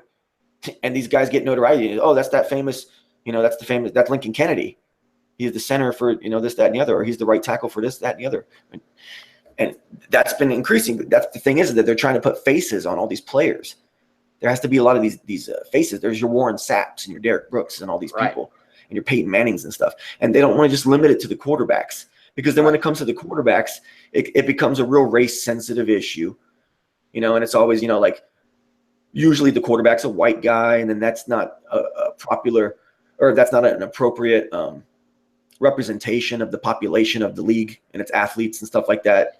So it gets to be real controversial. So the league decided, let's just make everybody in our league famous, and it'll be more like wrestling, and we'll have rosters. And then when those guys trade teams, there'll be drama and storylines, and he knows those trick plays. So he can advise the coach on the kind of defense that team's about to use, because he used to be on that. He was the star of that defense last year, So there's a lot of that to that. Yeah, I buy that. Yeah, that's for sure. But it's something that me and my girlfriend do together every Sunday. She'll cook something. We sit down. She enjoys the game, the game as much as I do. But it's not. I know you were talking about it. There's some dudes, man. It's their life. The jerseys, the helmets, the whatever. Well, I hung stickers. I had a little sports room here at one time. I used to own a bar, and I pretty much brought the bar to the house here, and I stuck all these things. So my sports room is basically what it is, but it's not my life, man. The world around me is first, and then this is just pure enjoyment, whatever. This, my guitar, and that's it's something to pass the time on Sunday, basically.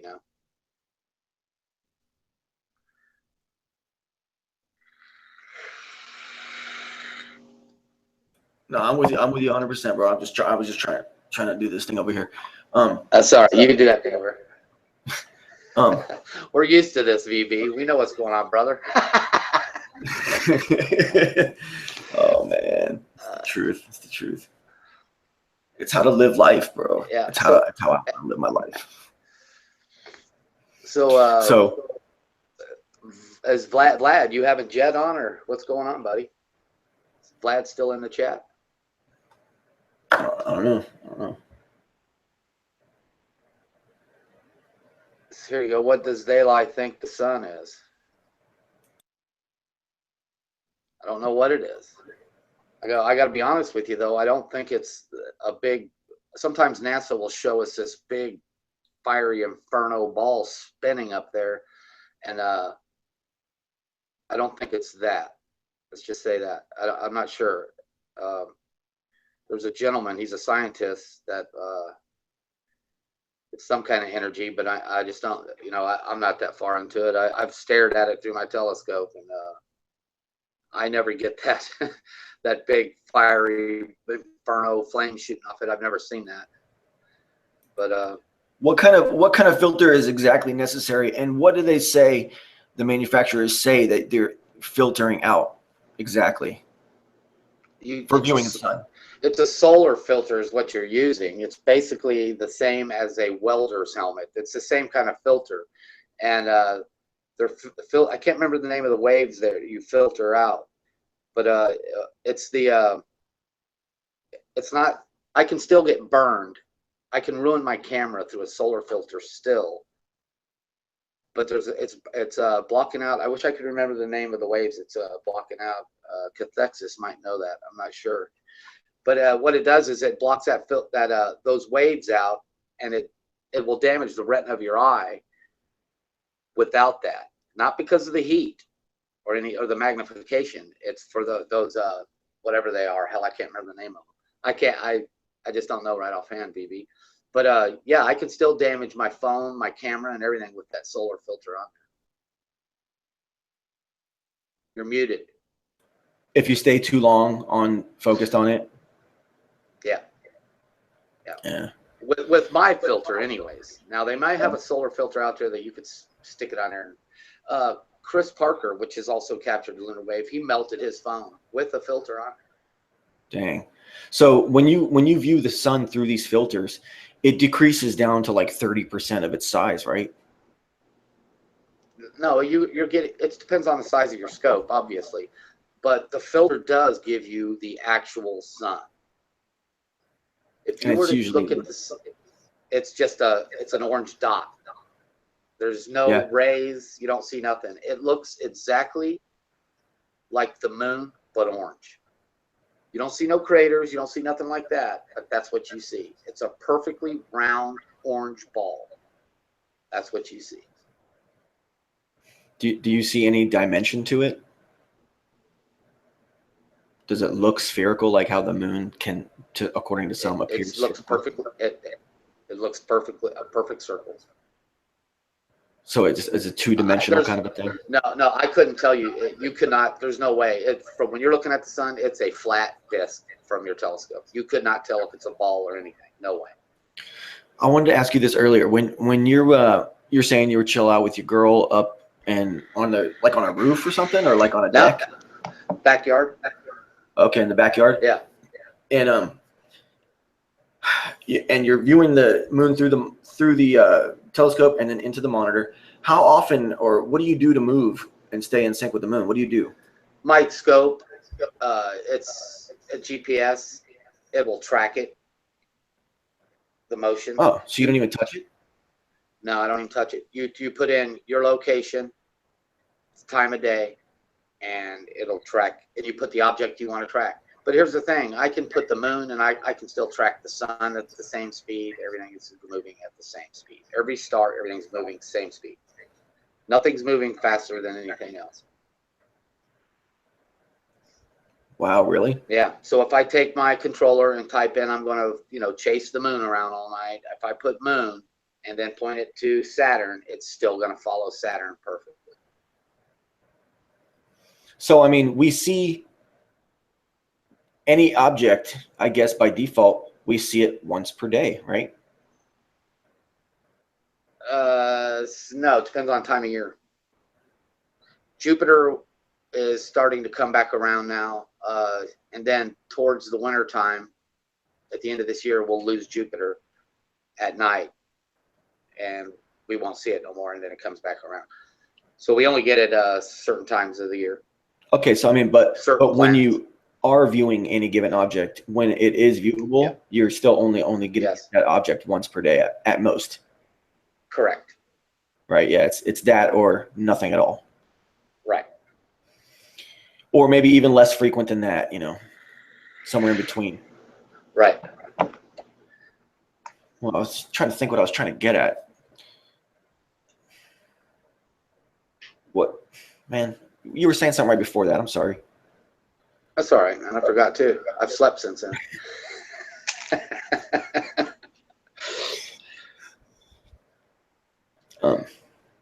Work tomorrow? Oh, talking about auto tracking, I think. Oh, my tracking? Yeah, like the auto tracking of these objects and the speed, how they're all going the same speed. Yeah.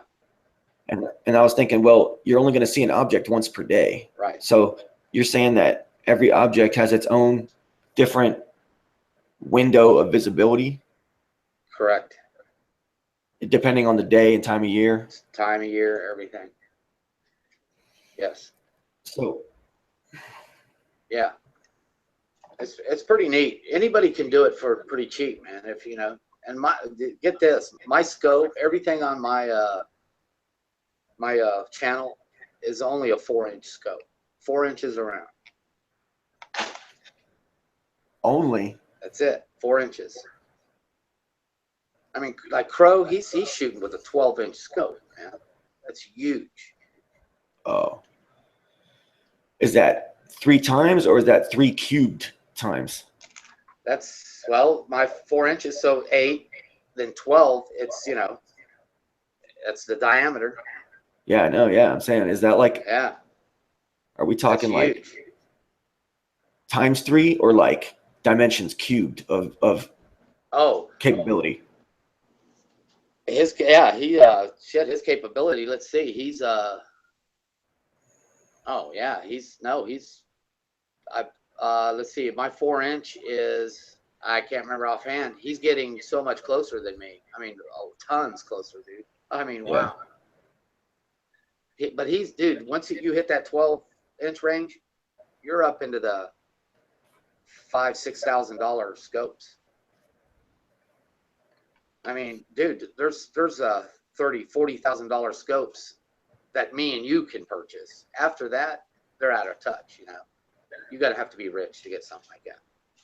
Very rich. I think the priciest scope sold to the public is $49,000. I think, and that's unreal, man. Now get this. Listen to this, Chris. What's that? I know you're stockpiling some secret fund somewhere, and you're just totally gonna get one. I know. Listen, Chris Parker, dude, he shoots through it. He somehow got in with the observatory of his state, and that son of a bitch takes his camera and everything and hauls it up in South or North Carolina, and he shoots through a 24-inch round scope. He has seen things, man. He has filmed stuff that's blowing our minds. Is his stuff available to be looked at? Yeah, the name of his channel is just Chris Parker, and everything he films is off the phone. So he sticks that phone on that 24-inch round scope, and he's actually caught something transiting the sun that's tethered together, whatever it is, and it's an amazing video, man. If you go watch it, It's not fake. It doesn't look fake. No, it's not fake. Oh man, that stuff's scary, man. It's scary. Pretty incredible. Oh yeah, like I said, I'm not filming the objects up there. I'm filming what's going in front of them. That's what I want to see. I mean, you ever seen something like really horrible and scary? No. No. John Leonard Walson has, though. You go to his channel, he's got some stuff. It's almost on the borderline. It's bullshit. It's right there, man. It's at the point I don't know whether to believe some of the stuff he's got now. Let me see. You looking at chat? No, I'm trying to drop some goodies. Trying to Jed says playing Flat Earth is his favorite game. I believe that. Nah, Jed likes his video games. He does, doesn't he? Jed, yeah. Jed, doesn't he have a baby on the way? I guess probably real close. If that's true, outside of all the Flat Earth drama and turtlenecks and all that shit, I wish if he does have a child on the way, I wish that child truly wish that child nothing but the best. And I want to put that out there, that my intent is for that baby to have a great life, and wish Jed all the best in the health of that child, for real. You know what I'm saying?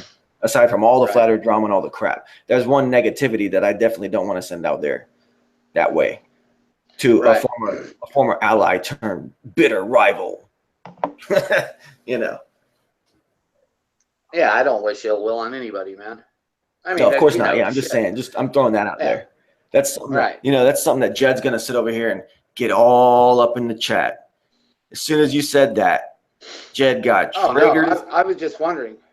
No. I know I think he's got a child, and I was wondering, Jed's got a baby on the way. And he's getting ready to tighten down his bootstraps, man. And you're saying his YouTube days are numbered, huh?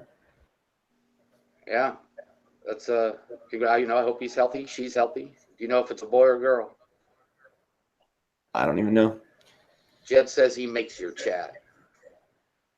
He hates my chat, huh? He makes it. Oh, he makes it. Mm-hmm. Yeah. He's not he's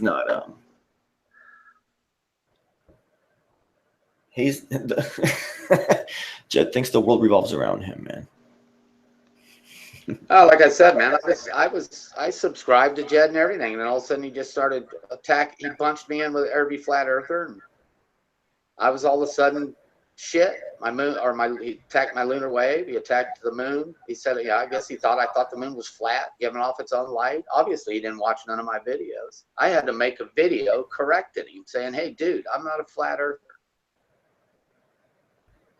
You know, so I guess he bunched me in because I get along with people, and, you know, I dig the research you guys are doing. And, you know, I think it's awesome.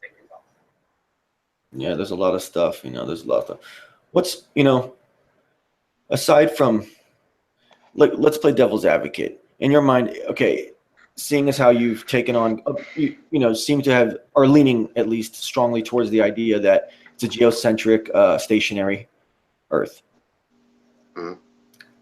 Let's play devil's advocate, look on the outside of that and say, what would you say would be a flat Earth argument that you've heard that is something that really, you know, gets you? So, you know, you mean pro flat Earth? Yeah, a pro flat Earth thing that really, really gets distance. What? Distance. You can see across the ocean for miles that you shouldn't be able to see. Here we've been told all these years things disappear over the curvature. And all of a sudden now that has to be changed. Wait a minute. Why does it have to be changed all of a sudden? Yeah. Well, you know, there's another thing. Go ahead. Sorry. It's amazing how far you can see. And let me tell you, I got a pair of binoculars. Hang on a minute.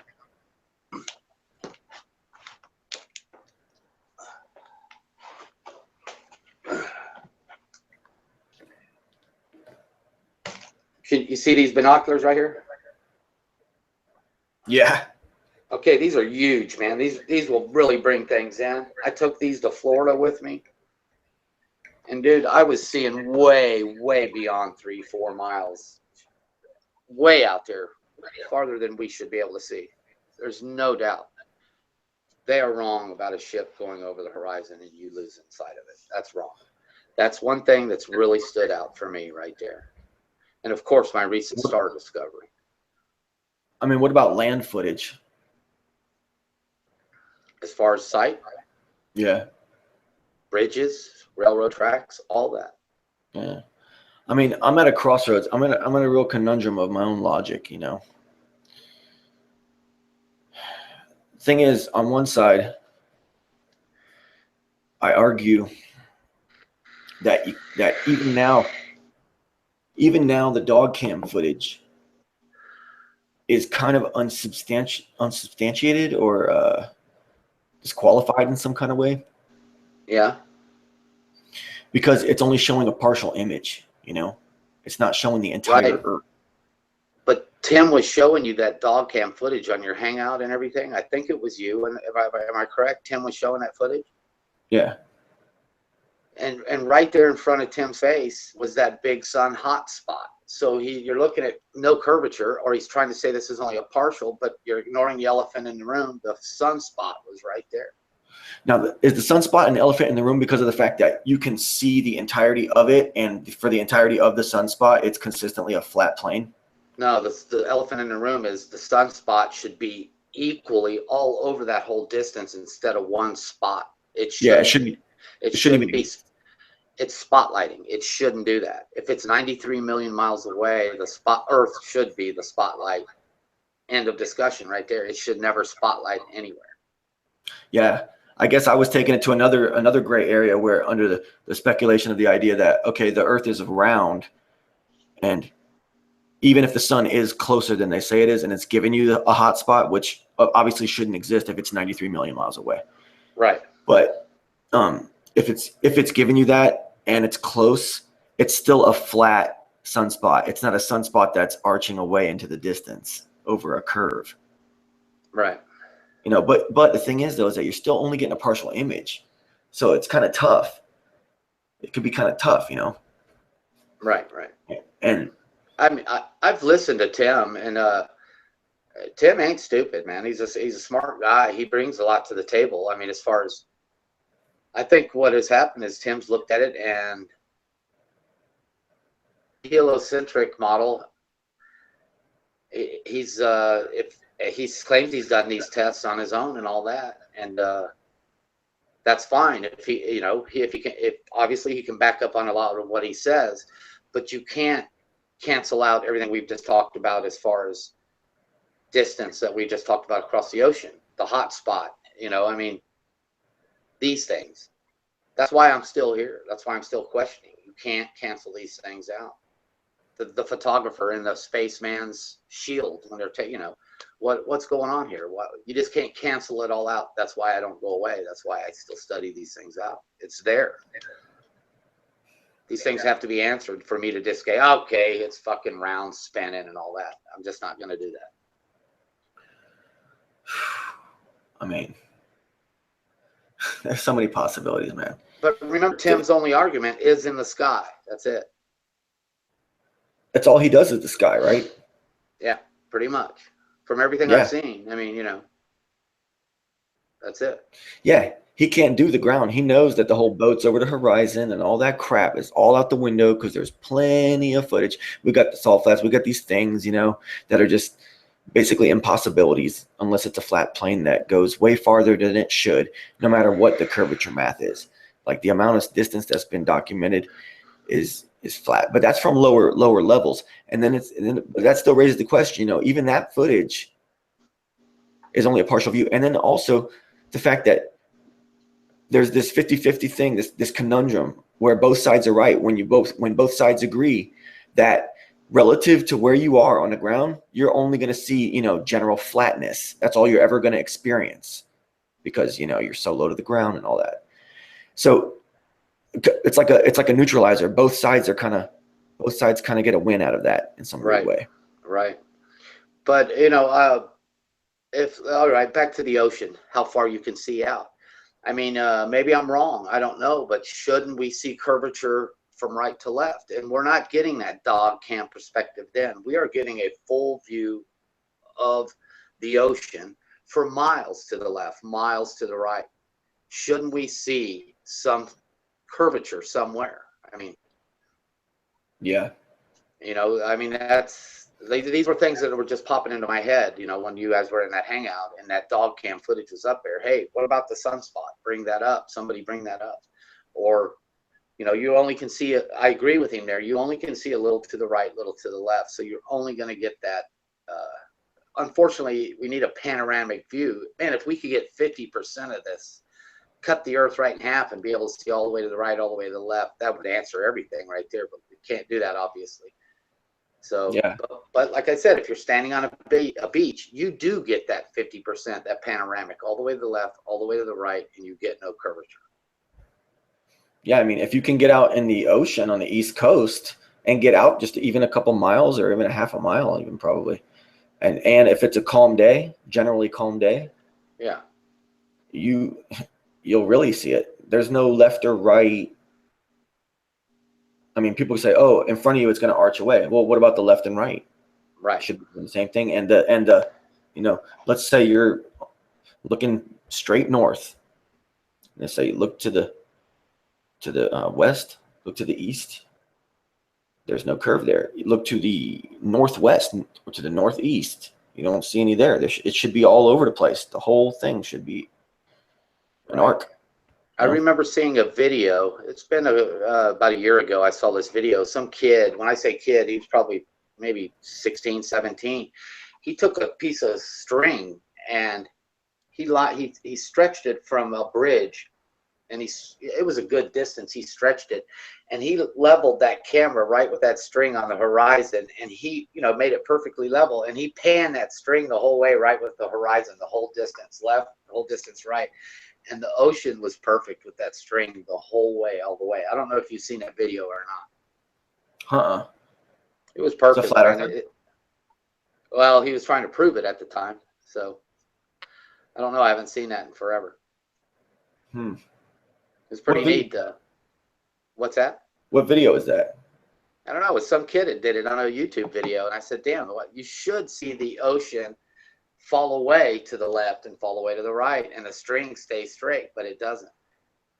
And that's back to that dog cam footage. You know, the argument is you're only seeing so far to the right and to the left, but in this situation, you are not. I don't know, maybe Tim has an explanation. He's in chat, I think, asking. Or somebody. Well, Tim? I mean, the beach is not the best because you're still allegedly only getting 50% of visibility for possible curvature, because once you look inland, you're immediately going to get massive obstructions and you're not going to see flatness because because the local relative flatness is non-existent because you got your just getting up to where they have the paved roads, you know. Right. It's like however many feet. There's always like these little staircases to bring you up to, like, you know, ground level, basically, like city level. Right. Because there's all hotels sitting along the coastline. Right. All the way up the entire eastern seaboard, except for certain areas. It's just hotels, basically, right? Yeah. Now, I did have last year, a contractor of mine, he was building docks on Lake Cumberland. Okay. And when you build a dock there, you go off, did Cathexis join us? Yeah, what's up, guys? I don't want to Hey, what's go going ahead. on? He was building, he builds docks at Lake Cumberland. Well, you go off the water line, and of course the water line, we hope, is all level across Lake Cumberland.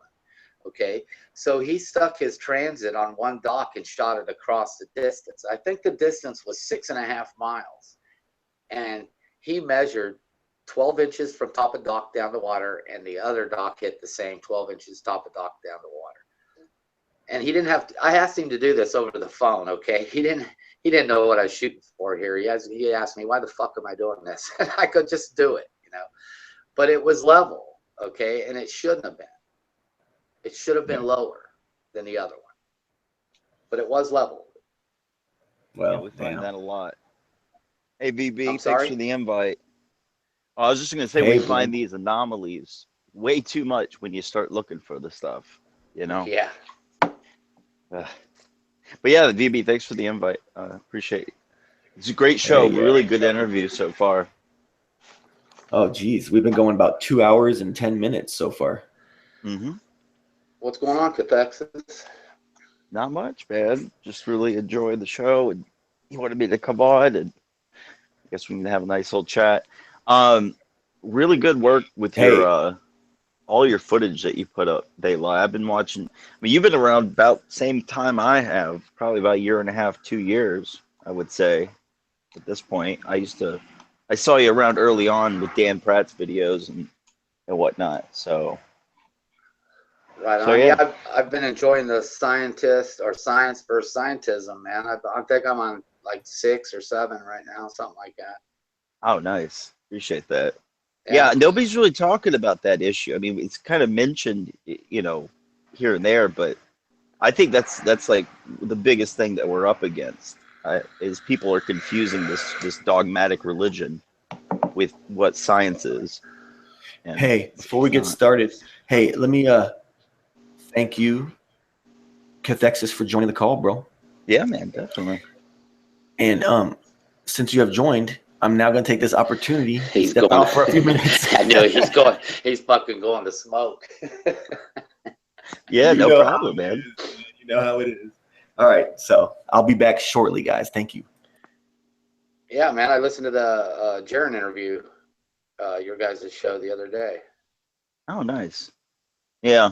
My whole position, though, because you guys were talking about it earlier, I still don't know. I really don't. But I'm pretty sure it's not what they're telling us. That's what keeps me around, is because there's too many anomalies. There's way too many anomalies. Things we can see, you know, past certain distances. I mean, you're just mentioning it, but I mean, you consider yourself a baller geocentrist, though, right? For the most part. Yeah, that's correct, man. Like I told everybody, the star rotations and the lunar eclipse has held me back. But like you said, there's too many anomalies, man. Everything that I've looked into as far as distance out to the ocean, like the dock thing I was telling about at Lake Cumberland and all that. These things, if you were to let's go back into like when I was in 7th, 8th grade. If I were to ask the science teacher about this stuff, they would have said, "Surely there's curve. The boat will go to the horizon." Blah blah. Why all of a sudden is this coming out? This isn't true. I mean, anybody can test this. This isn't true. Yeah, I live on the Gulf here in Florida, and I've gone out with my binoculars on numerous occasions, and it's on a hot, humid day, you're only going to be able to see pretty much like 3 to 5 miles. The atmospheric distortion, because of the conditions, make it look like it's going over this curvature. But if you go out on a cold, crisp day with zero humidity, you can see for 20, 30 miles damn near. And it does not appear the same way as it does when that humidity is there. So I'm convinced at this point that whatever the shape of the earth is, boats aren't going over curvature. This is an old wives' tale. And it really, if you look at the history of that assertion, it was just something Aristotle put forward. It's never been, I can't find any like scientific paperwork concerning it. It's just one of those, globe earth wives' tales. And the more you understand the conditions and you understand what causes it, yeah, it's a fairy tale. It doesn't work like that. Right, kind of like the Coriolis effect and all that. Yeah, exactly. And Yeah. I don't know, Brian from Humana Story, his brother is a sniper. His brother is actually on Chicago's SWAT team, and we asked him, "Hey, tell us about this. This, does it affect your bullet at all? And he said, "No, never has, never will." Yeah, I think they really just put it in the manuals just because it's inferred if we're spinning. Like the science would kind of dictate for that to occur. Yeah. So they put it in there to kind of add a level of complexity to the situation, perhaps. Right. Exactly, man. That's, but I live in Ohio and Lake Erie, man. I was thinking a good distance of that freezes over, and that would be a good place to test something right there. Oh, yeah. Did you see that guy who did an 8 mile? He wasn't even a flat earther. He just had heard a lot about it. So he has this frozen lake up in Canada.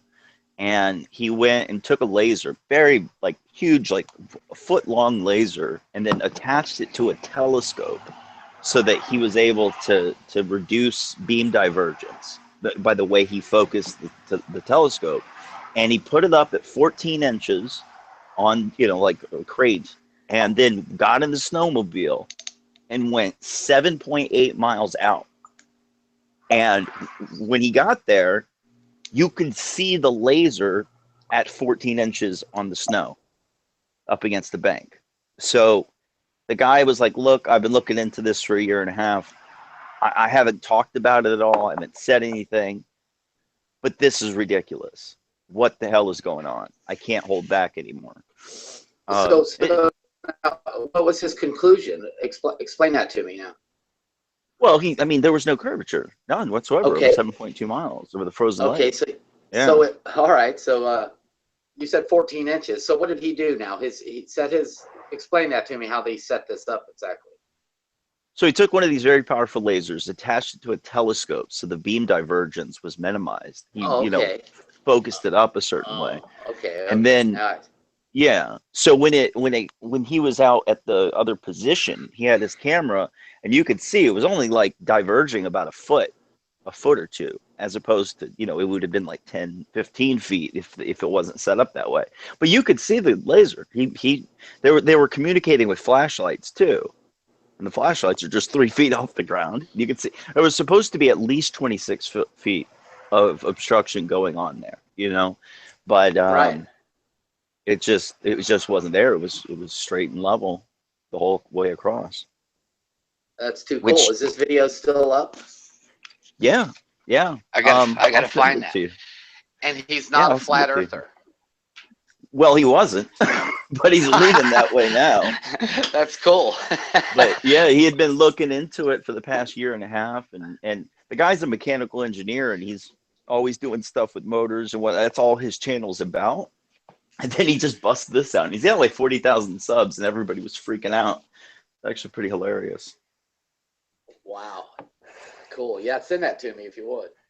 Yeah, for sure. So it's things like this that really keep me around still, because there's just too many anomalies, and I don't know what the shape and orientation of this place is, but I see the potential for why the deception exists. I see the history of it. I see whose hands have been on it over the past 500 years. This is just an extension of Roman power. Heliocentricity was all put forward by Jesuit priests, and like I don't know, it just doesn't look good. It doesn't look good for the globe. I agree. That's why I still look into it, because there's nothing that has stopped me in my tracks, and I can't just throw up my hands and say, okay, that's it. There's the proof. It's spinning. It's round. It just doesn't happen for me. Yeah, and another thing that gets me is, when every human being on this place, every human being that exists, only experiences a flat, motionless plane where the sun, moon, and stars move overhead. That's it. That's an objective fact. Nobody can deny that. That is what everybody's experience is. And yet everybody has been convinced of quite the opposite of it. I think at the very least, studying these things is just a return to the senses, so people can and go, wait a second. That old Beatles song, "Fool on the Hill." Yes. See the sun going down in his eyes, see the world going around. I mean, I was amazed at myself that I had never asked that question to myself until just 2 years ago. Wait, am I moving or is that moving? Right, just the thought alone. Think about all the things that are right in front of us, just in life in general, that it's not there until it's brought to our attention. So, there it is. Yeah, and you harken back to that quote by Goebbels: "Make the lie big and repeat it over and over." And there you go. That's all it takes. And this is talking about the biggest lie, So, hey guys. Yeah. Hey, are you here with me? Yeah. What's up, we got you. Did the show leave the air? You did. I don't think it's. We're still live, right? Yeah, I think so.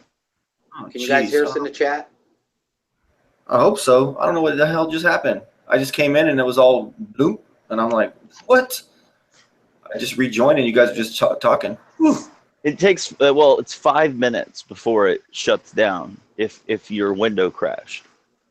So you probably caught it in time. So. Yeah, Vlad says, yeah, we're live. They can hear us. Jeez. All right. Please continue with what you were talking about. I'm going to be on break for a minute. Thanks, guys. Yeah, man. Okay. But, at this point, there is this slight mainstream acceptance of the whole geocentricity. But there's meaning the geocentric stationary ball. But, and like the movie The Principle, things like that. But I don't think it goes far enough, because their conceptualization of space is still very similar to heliocentricity. Right. And I don't think these things are that far away. So have you seen The Principle? Yeah, absolutely. I thought it was pretty incredible, man. I do too. It's funny, Eric Dubay. Did you see Eric Dubay the other day on Eddie Bravo? Yeah. Remember when he was talking about The Principle? he called it basically a disinformation campaign against flat Earth. He said that it's catching people and not letting them go all the way with the truth. And it's funny because Delano, the creator of that movie, said the same thing about flat Earth. He said it was a psyop against geocentricity. That figures. Yeah. I wanted to hit on the balloon launch, Globebusters set up there. Yeah. Are you familiar with Chris Van Matter's work, or? No.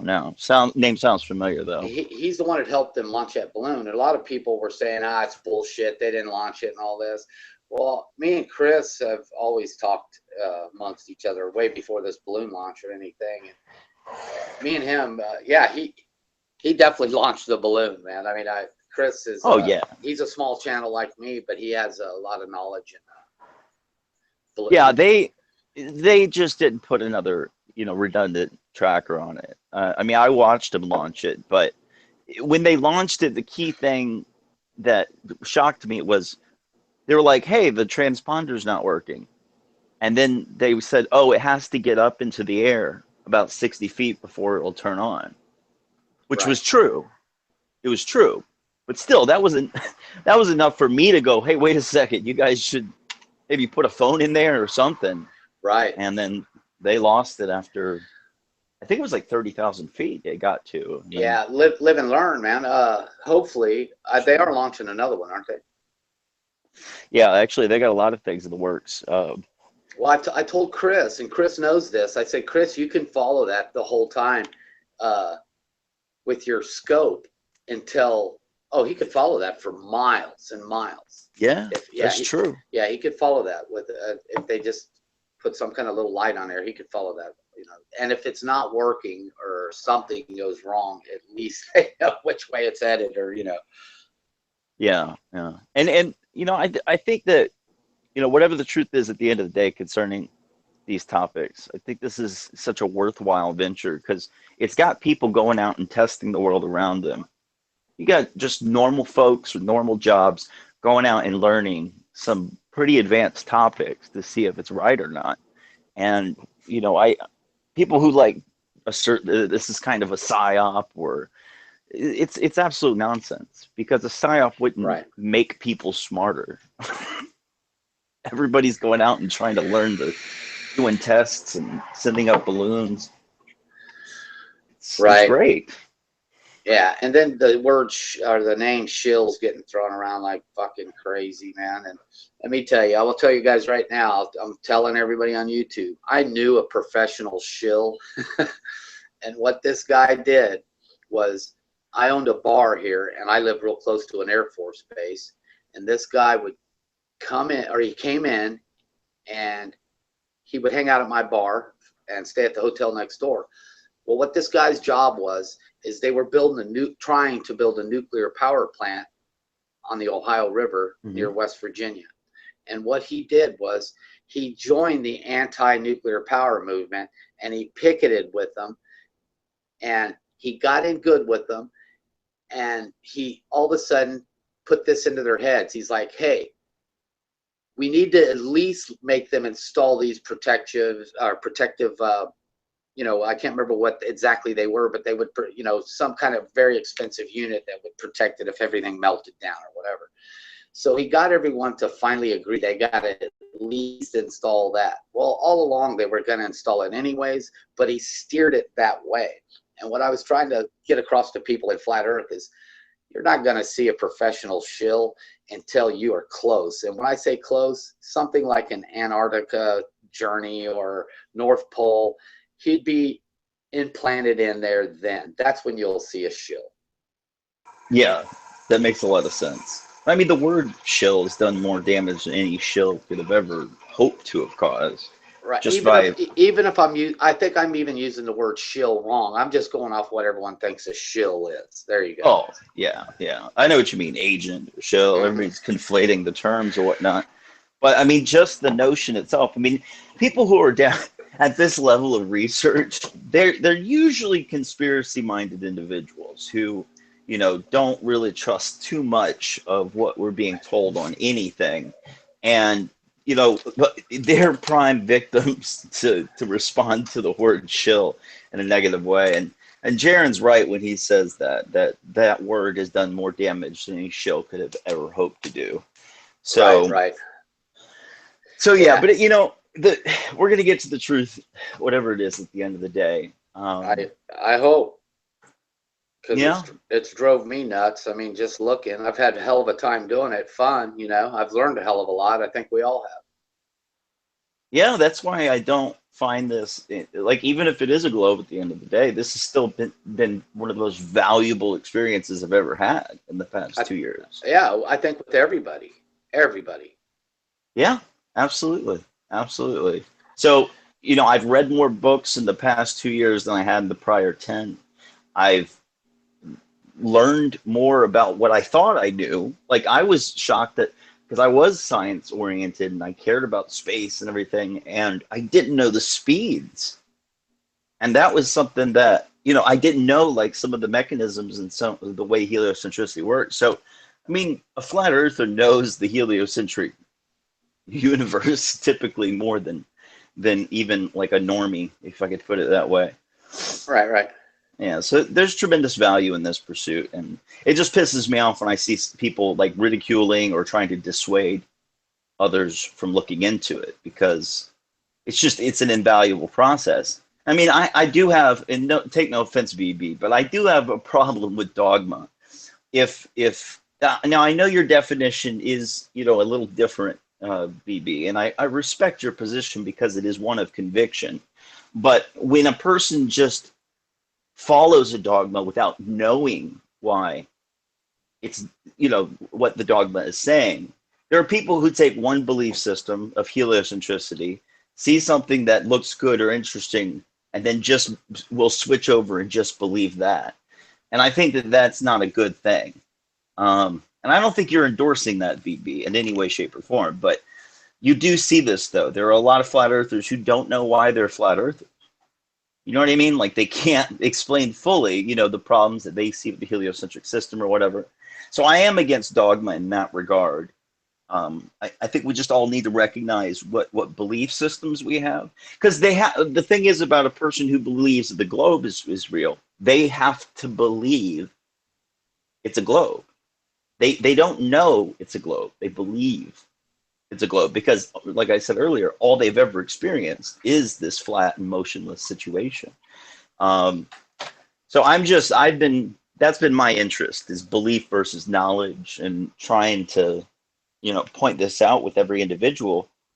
But they don't like that. When you tell them they believe in a globe, they don't like that very much. Hey, you said when you got into this, you were talking about the speeds. What do you mean, like the speeds of the planets, the speed of the universe? Is that what you're referring to there? Or? Yeah, I didn't know it was 66,600 miles per hour around the sun. I didn't know it was, you know, something like Right. 520,000, 520 million, like through the galaxy.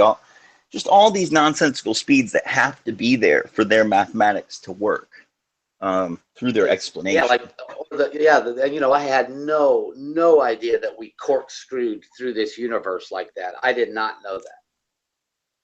Yeah, yeah. And when you realize how this stuff has come about, it is not through observation. It is through assertion of a system philosophically, which Edwin Hubble and several other cosmologists, such as like George Ellis, have made this very clear, that they choose their models on philosophical grounds.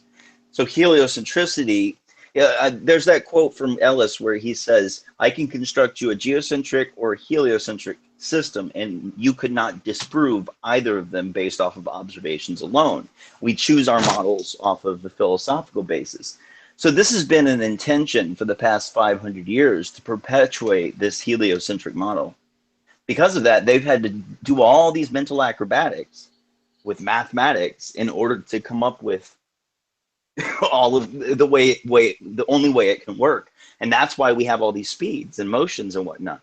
It's the only way it can be explained when it's fleshed out. So I just find the Occam's razor in this situation is at least the geocentric situation where the sky is moving. That makes more sense. It matches observation. It appears to be the case. So it's just a frustrating topic overall. We're battling against consensus reality is essentially what we're doing. Right. Yeah, I agree with that. No doubt. And then, you know, a lot of the, I guess, globe earthers, they come into this, you know, being fed, they've lived on a globe their whole life. And I think they are right away biased immediately. I mean, they protect it immediately. For what reason, I don't know. They have to have the same questions we have: distance, the speed, sunspots. I could go on, you know.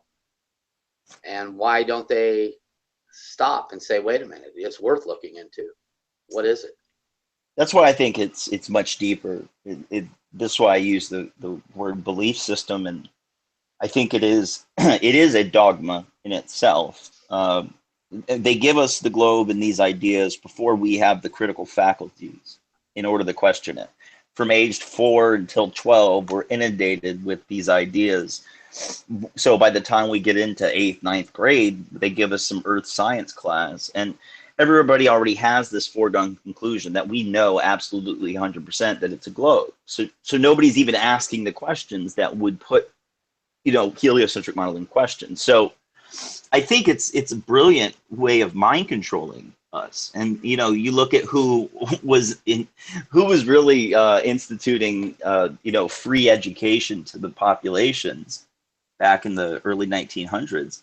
First of all, it was a Soviet, Western Soviet style Fabian socialism type idea for our education systems. Kindergarten is called that because it was there in Germany that it was pulled over here to America. And it was I believe it was the Rothschilds and Rockefellers who had their hands in instituting this. And they were trying to create obedient workers for the Industrial Revolution. So it was never set up to benefit us for our critical thought. It was never set up for us to, think for ourselves. It was actually set up completely against that, to be told what to think and to obey the authority structure. And that's what it's done, the education system. And so you get a lot of people calling it indoctrination, and I believe that that's a proper word for it. There is absolute value in education and information and knowledge, but when a child has just been giving something like the globe and asserted to be true without any way to question it, because it's before the age of reason, that's the problem. It's damn near a graven image at this point, that globe. It's a belief system. It's almost like a religion. And this is why people freak out when you question it. That's where the cognitive dissonance comes from, in my view. Right. Wow. Well, what's your feelings on NASA? Oh, I don't trust the military industrial complex in any way, shape, or form. None of them. No, they have no interest in telling us the truth.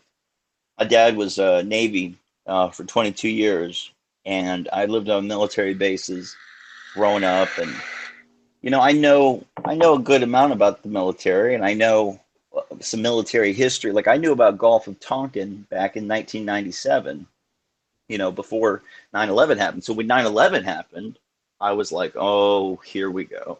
I knew. So right away you saw maybe some shenanigans here.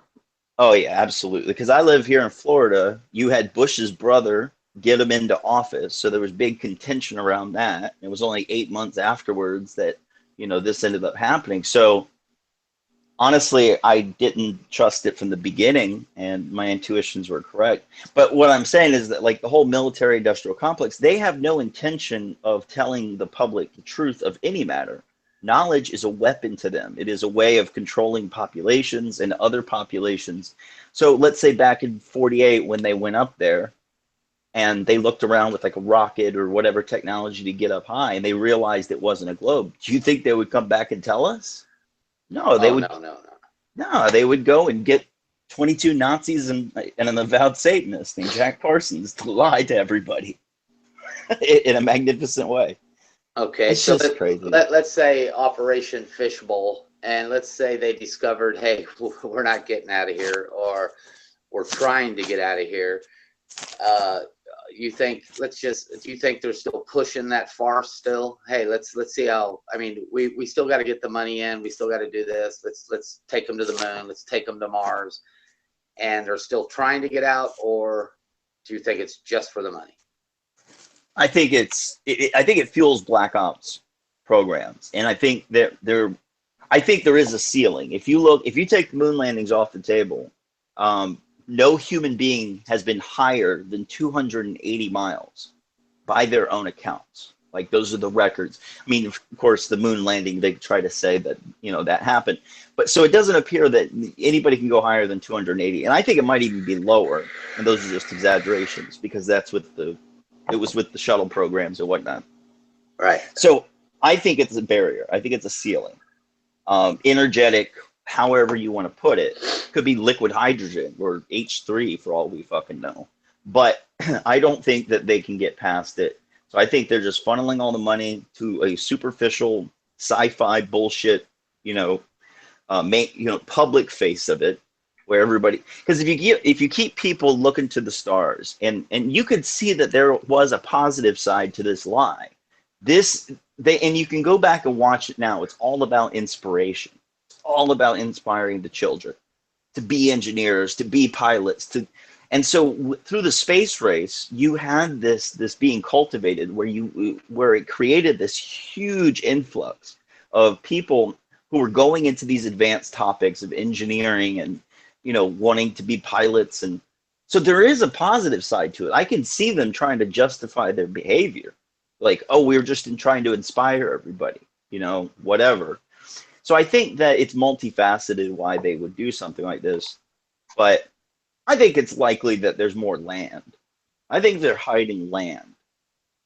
That just seems the most likely. I think they've got us in a plantation here, and they told us it's got bounds, and so we just stay put and we don't question anything.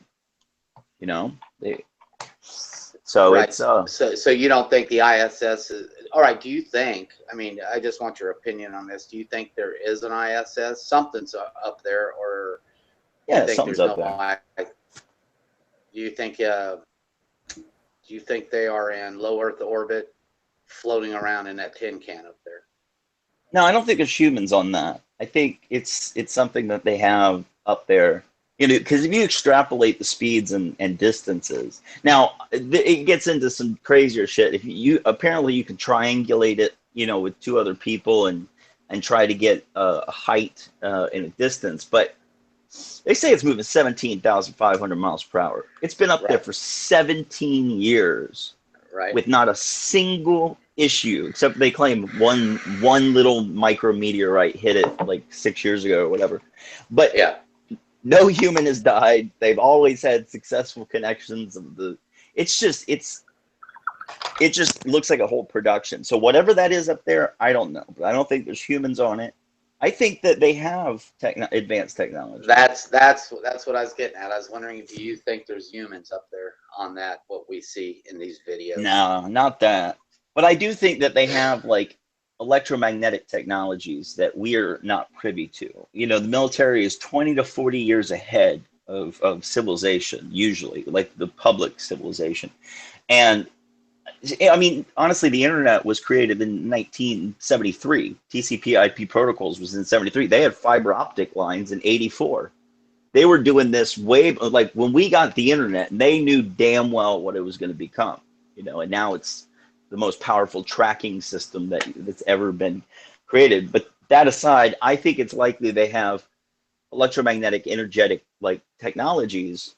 So satellite, like what you see up there with these different lights that come by that they say in Stellarium is satellites. I think it's very possible there's something moving around up there, just not orbits. I don't think orbits are real in the way that they've been telling us this whole time. It's just perpetually falling around the object of the Earth. That's the way orbits are. It's just you're constantly falling. Or orbits it was a mental exercise that Newton had put forward. If he shot a cannonball so fast, a certain direction, it would fall around the Earth. Turns out he was right 450 years later. It's just bullshit. Right. Kind of like the satellite thing. It was in sci-fi books. Who was that? Arthur C. Clarke. Yeah, there you go. Same deal. And, he writes about it, puts it in his science fiction books, and then all of a sudden, there they are. Yeah. They must have thought it was a good idea, and they could fool everybody with it. I don't know. That the new video with the satellite crashing with the balloon hooked up to it. Have you seen that? Yeah, Martin McDouble's put that up. Yeah, I'm quite sure that they use balloon technology with satellites, because if you look at Google Loon, that they admit to it. They're like, yeah, we put these balloons, they're weighted a certain way, they can move them up or down, and there's no wind up there, but they can move them down into like a wind stream, and they have all these wind streams mapped out, so they know exactly where they are. Now, when you say move them down, how would they do that? That I'm not too sure. I haven't seen it is just these helium balloons that they have, but I think they have a system of release and of the helium, and but they can keep them up there for 10 years, they said, in the Google Loon. Right, you're right. And what's baffling me is if we send a a weather balloon or anything up like that, it pops. So they have to control it somehow. They do, yeah. Yeah, I do think they have it. I mean, the weather balloon, the balloon thing is being used, as Jaron points out, the most helium in the world is consumed by NASA. Yes, it is. I do know that. So I think they have that shit on lockdown. Now, it doesn't explain the speeds in which that we see these lights moving across the sky. If you were to catch these transits or, focus in on one of these satellites, and they're very consistent, as so much so that Stellarium can put them up there and show you them. But like you said earlier, that one had exploded. Right. And yet it was still, you saw something up there and Stellarium told you it's satellite. Right. So, they told me exactly what satellite it was and everything. And then Don Parker popped on and said, "Hey, dude, that thing exploded a few years ago. What are you looking at?" I said, "I guess the debris," as VB said. Could it be just the debris? Do they still track the debris? Who knows? And I don't know. I just think that it's more likely that they have different technology than what they're telling us. And I mean, if you look at the route we were going from Tesla, his ideas, and you look at how the government treated those, I mean, they stole his work, I think back in like 23 or 24. And remember, they burned his laboratory down and took all his work. And I think that they understand that. And this is why, I think there's a secondary science that exists. And I think they capped this out. One we don't know about. Sorry. Yeah, exactly. Yeah. And I think they capped this out with Einstein's bullshit. Like, that's what they used Einstein for, to have us running in circles with this relativity nonsense, so that we're not looking at the real sciences that they've gone forward and extrapolated on. So, I mean, it's just a pet theory of mine, but I do think there's a dual system of sciences in play. Well, to go back on what you guys were talking about much earlier, just a little flashback. It is true, and I hope someone could maybe debunk this statement. But in my recent video I put out, I said, pretty much any experiment that alleges to confirm the sphere, the globe, assumes the globe. Yeah. Right. So, I mean, logically, it's already, garbage. Logically, just right there. Right. Well, now what are you saying? When somebody comes into it, let's just say, I don't know, grab any skeptic. You're saying when they come into it, that they're already, is that what you're talking about? I'm talking on like the deepest philosophical level, like Cathexis was talking about, how these people do their experiments on the foundation of philosophical foundations. Excuse me. Okay. Oh yeah, I know what you mean now. Yeah. Yeah, and so the thing is, any experiment that really like alleges to prove the globe or be evidence for the globe kind of starts from the assumptive, presupposition that what you're looking at is a globe. Yeah, it's a foregone conclusion at that point. Yeah, that's why I mentioned that. Ultimate confirmation bias, to just heading in. And I think the same thing goes in for the sky. And I know you were discussing the whole flat earth dogmatism and all that stuff. But I mean, like I tried to explain in one of my last videos, the dogmatist thing is kind of a poke, it's kind of a rib. Yeah, I get it. Because it is true. And, honestly, when I did the minimal research that it took, it turns out that there's no inherent fallacy in dogmatism. So, I don't know. I mean, it's a reasonable thing to accept, because this is not something that you can prove. And by you just saying, it's dogma and you've chosen to be a dogmatist, what you're just saying is it's a belief system, which is perfectly fine. Because the globers have a belief system. They believe in a globe. Their evidence, their day-to-day life is a flat, motionless plane. Yet they believe it's a globe. So I don't think there's anything wrong with what you're saying. My issue with dogma, as I made a distinction earlier, is that people who just believe it without knowing why. See, if I ask you why you believe that, you're going to have very good reason for it. You know what I mean? Yeah. But I've seen people just go from heliocentricity to flat earth because it just made a little bit more sense to them. And they have no idea why it's flat. You know what I mean? They're just like, well, that makes sense, and it looks flat, so it must be flat. You know, they'll do something like that. That's tricky. Like when you say they don't know why it's flat, like you mean, what do you mean? Like they don't know why it's not a globe. We'll put it that way. You know what I mean? Like they don't know the arguments against heliocentricity fully, and I've seen this on occasion where, you know, you get a guy who just is just full blown with the belief system, and that's the only thing I have an issue with. But no, but you're right. This is everything comes out of this foregone conclusion. Every bit of science that has been done concerning our world is done with this foregone conclusion that the Earth's a globe. So everything that they find or discover or learn is being fit into that globe Earth paradigm. So it distorts so much. Definitely. So tell me a little bit more about this shill that you knew, man. I was on a smoke break there. I want to hear that story again, just a summary of it. My shill bar buddy. Yeah. This dude come in. Wright-Patterson Air Force Base is literally, you know, a mile from me, maybe a mile and a half.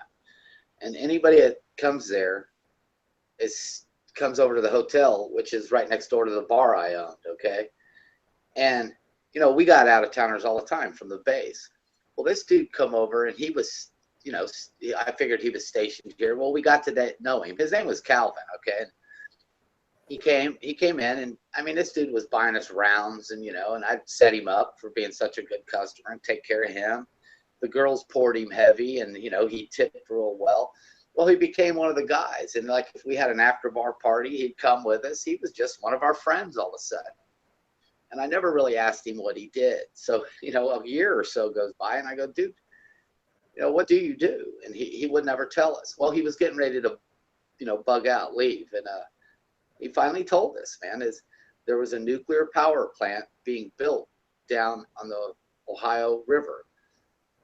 And he was infiltrating the picket line and everything, and he was getting in good with the picketers and everything. And he was all of a sudden becoming, you know, the head dude for the protest. And what it was is they were protesting the nuclear power plant. They didn't want it in. Well, they also said they weren't going to put in the safety valves as a precaution. So that was a big thing. Well, he got in there, and he all of a sudden started picketing, hey, at least put the safety valves in. We have to have this. Well, everyone, he kind of let them know, hey, you're going to lose the nuclear power plant battle. They're going to build it no matter what. So let's fight for these safety valves. So he steered that whole movement right into the safety valve movement, and they all started, you know, chanting, hey, safety valves this, safety valve that. Well, they were always going to install them. And so they went ahead and bowed down and said, okay, we'll install the safety valves. His work was done. The nuclear power plant gets built. He pulls out, and that's it. That's what a shill does. And I was explaining to Cathexis, if there's a shill in flat Earth, no offense, Nathan Oakley, Patricia Steele, Mark Sargent, but you fuckers would make awful shills. So I'm just saying, there's not a fucking shill in flat Earth. You're only going to see a shill in flat Earth when you get close to something. For instance, an Antarctica trip, or a fucking North Pole, or maybe a balloon launch, or something like that. Then a shill would be implemented then, and that's when you'll see a shill. Now, we are destroying ourselves, fighting amongst each other, and you know what's going on in the flat Earth. Come on, so a shill's not even needed right now. It's killing itself. It's also growing, but it's also can kill itself. We're not close. Nobody's got a ship to go. I would like to add to that. Because, I mean, you are right. We've kind of devoured this whole thing over the past 2 years through, you know, the notion of a shill, or, you know, agents, or just people splitting off into their own little groups, or, you know, whatever. But a lot of people try to say, oh, look, the flat Earth community is dying because you see it like this. But there are 16 million videos on YouTube with the term flat Earth in it. If the community, all we are a couple content creators who like to reach out and speak to each other for different ideas. This is no health indicator of a movement or the indicator of how good an idea is going. You know, it's in the public consciousness now. You know, with Shaq and Kyrie and all of these guys, the Pandora's box is open. You can't unsee Right. this shit. So Right. we're not like any type of indicator of some type of, you know, health of a movement. Has nothing to do with that. We just like to talk to each other. What is doing it are these guys putting those words in the mind. Because think about it, even the most ardent, you know, globe believer, that question of if the earth is flat is going to be rattling around in his head for years, possibly, before he finally sits down and looks at one of the 16 million videos that are up. So there's no putting this back in the box. No way. And yeah. Right. Things are about to get really interesting. Of course. And, you know, my point being is I just don't see, you're right. This is never going away now, but Pandora's box has been opened. But like I was saying, I just don't see, of course, this is strictly my opinion. And on that shill, of course, he wasn't called a shill. This was the 90s or something, you know, early 90s. He was an agent or whatever. But I don't think anybody is closer than they were the day it started. More information has been gathered, but there's been nothing close as far as proof, 100% proof. Yeah. It's a difficult subject to nail down. You know, that's what, because even if you do come up with something, you've got a bunch of, as Rob Skiba puts it, a bunch of yeah buts on the other side. Yeah, but this, yeah, but that, you know, you'd be able to. So everybody can always do their mental gymnastics to confirm their bias, as we see with these guys like Jim Panda and Negator and all them. You know, anything you put forward, they're just going to try to flip it on its head and say it's not proof. You know, when Rob Skiba came out with that video about the atmosphere possibly magnifying, you know, as part of its effect, you know, I thought that was brilliant because you do see the buildings magnified, you know, that when it's humid out or whatnot, and it does explain the way we see the sun and moon set. Just on a superficial level, the way he explained it in that video, these guys all freaked out and tried to call him stupid for thinking that there's no way that there's magnification going on in the atmosphere. But there's so much water in the atmosphere, it's absurd to think it wouldn't. And we do observe it. Look at a moon on the horizon or the sun on the horizon. You can clearly see it's being magnified. But yeah. I agree. 100%. Yeah. But you're right. There's no silver bullet on either side. There just isn't. I mean, I've been studying geodesy off and on for the past year and a half. And that's one of the things they'll always tell you, like, oh, geodesy proves the globe. Geodesy is applied mathematics. It is not an actual field that they go out and measure the earth. It's what they do is they take planar surveying data, which all planar surveyors treat the earth as 10 by 10 mile square flat. That's what they're instructed to do. There's no secret about that. That's the way they perform. What was the measurement again? 10 by 10 mile square area. All is flat. Yeah, planar surveyors all treat it as 100% flat. They never include any curvature into their equations. So what they do is they take triangulation points, and you can go. So if I were to get out, let's say I was out in the ocean, if I went 10 by 10. Yeah, even though there should be a little bit of curvature there, technically, they treat it as flat. That's the way that they're taught and they're instructed. And what these surveyors are doing are gaining triangulation points. So they're measuring about 7 miles, 3 miles, you know, whatever. They're getting these triangulation points. And then what the geodesist does is after all the hard labor is done out in the field, they take this planar surveying data and they wrap it into what they call the geoid. And there are several of these. There's the flattening ellipsoid, there's the quasi-geoid, there's the regular geoid. They have all these different balls, essentially, that they wrap this planar surveying data into. And that's how they come up with this globe, the measurements of this globe. When you see the process and see what it is, it's just mind-blowing because it's just rife for deception, the way that it's compartmentalized. And have you read a book on this? I've read, well, not like a outright book on it. I have about 6 books on my desktop, you know, different PDFs, WGS84, which is the main one that they use. But I have several. Yeah, I've done quite a bit of research into it. It's just it's applied mathematics. It's very difficult trigonometry in order Okay, to. so what measurement is there then to start seeing curvature? If it's not the 8 miles squared, what is it?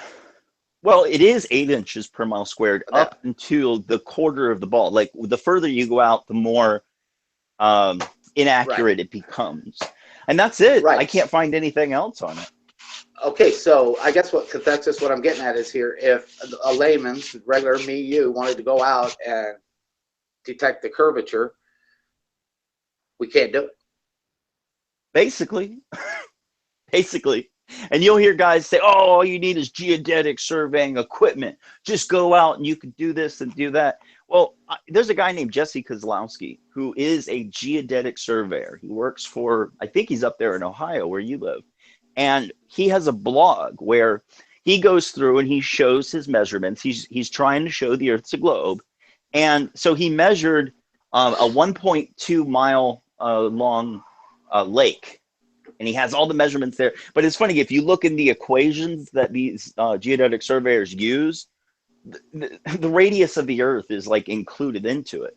So the way that they treat it is it's a foregone conclusion that it's a globe. So they're fitting data into the globe. And it's very frustrating to see because they think that they're right. And you have to check it out. I'll send you his website because he did a video recently where he doesn't include any atmospheric effects. He's looking at a lighthouse 14 miles away, and he's like, there's your curvature, because it looked a little lower on the horizon. But he didn't include any angular diameter change of the object at that distance. He didn't include atmospheric effects. He's just like, there's your missing curvature. And it didn't make any sense. For him to be a professional and say that blew my mind. All right, and what was he trying to prove or disprove? Well, he's trying to prove curvature, and so okay, yeah. So was he was looking into the flat Earth then? Yeah, he's been pretty active at trying to dispute flat Earth. He's a geodetic surveyor. Right. Yeah. So he's definitely going to bat for heliocentric. Oh, big time. Yeah. Just going into it, he is. Yeah. Yeah, it's confirming his bias is what he's doing. Right. I was going to say, I wonder if he went in it as, hey, I want to figure this out. I think it might be flat. I bet you it'd be a bit different. Yeah. That's the thing is like this programming is so deep that people can't even set their paradigm aside for a second and evaluate it as if it might be flat. It's very difficult to get somebody to do that. And that's what I've been trying to do this entire time. But it's a frustrating topic, man. I've seen too many anomalies that make me think that there's definitely something going on here. Right. What got you into it? What video did you click on? I can't remember what it was first, but the video that really clicked for me was, you remember that guy named P-Brain that showed the time lapses of the sun? Yeah, I remember. The name sounds familiar. Well, yeah, what it was is time lapse of the sun rising and setting from a mountain and from ground level. And what he does is he shows perspective lines in the sky and explains like the artistic understanding of perspective, which I never really thought about. We don't ever get taught that very much. And so I'm watching these sunsets and the sunrises, and then it just clicked. All of a sudden, I'm like, holy shit, it looks like it's moving towards me rather than us, rotating back. And that was the pivot moment. That's when I began taking this very seriously, because the hot spot on the clouds underneath the sun was another huge thing for me. That should not. Right. That's fucking impossible. It's just that's flat out impossible. Yeah, that did it. The old dog cam, man, and that's what I was telling VB. I don't know if you were listening at that time. They were talking about distance to the right, to the left, and I was like, dude, the elephant's in the room. Look at the hot spot right in front of you. Yeah, that explain that, somebody. I haven't heard a good one. Some people try to say it's angle of reflection and all. No, you can tell it's hitting the top. Yeah, I've seen it a couple times too in a video. I'd like to see it on a lake somewhere myself, to be honest. Yeah, it's just it appears to be close and local. The sun, moon, and stars, they just appear to be close and local, and the way that we see them from the ground with all of the magnification and distortions, looking up Right. towards them and whatnot. It's rife for deception. It just is. And if you look at the hit, like on my channel, I read that book. Have you seen Kings Dethroned? No, I have not. All right, so there's a guy named Gerard Hickson, and basically 1922 wrote a book called Kings Dethroned, and it's a short book, it's only like 100 pages, where he lists all of the problems with modern astronomy and shows how these guys were way off base, and they kept basing their theories off of faulty ideas and fallacies and misunderstandings, and they just kept pushing on with the system of heliocentricity when it kept being clearly wrong, but they would just make all this new shit up to patch it up. So he goes down and breaks it down really, really well. And it's, well, after I read that, you could see how much that this is a religion. This is mathematically prescribed sun worship. And there is deep spiritual meaning behind what Copernicus did, behind what Newton was after, behind what Kepler was after. These guys were Hermeticists. They were Freemasons. They were Jesuits. They had, I don't know if you ever looked into what Freemasons study of Hermeticism and Gnosticism. It's all about their own enlightenment and whatnot. And there's a lot of sun worship in Hermeticism. Yeah, So, I've read some of it. Yeah. So that's what Copernicus was after. He called the sun the visible God. And he put a picture of Hermes Trismegistus on the sun, who is the creator of Hermetic philosophy. So it's crazy. We've been indoctrinated into another religion with this, in my opinion. VB, where'd you go, buddy? He's out smoking again.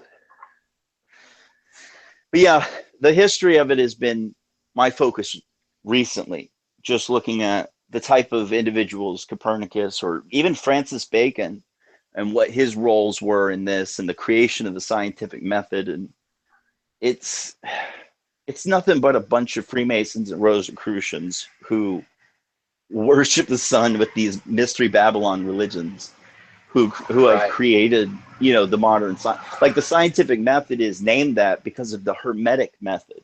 This was a method of alchemists in order to get the best results from studying nature. So they ended up putting a new name on it, polishing it up, and now we have a new religion. They just wear white coats instead of robes. Right on. Hey, have you heard anything on Karen Eudis's her Homo capensis? Have you heard anything about that? No, I can't say I have. What's that about? All right. Do you know who Karen Eudis is? No. All right. Karen Eudis is the head counsel of the World Bank, or she was. Okay, for several years she was the head counsel. She was the head attorney, and she come out a few years ago stating that the Jesuits hide a half-human species, Homo capensis, and they aren't human. If they were to breed, their offspring couldn't have children. And by God, she stands behind it 100%. Wow. She says that's who rules the other bloodline. Our reality. Yeah.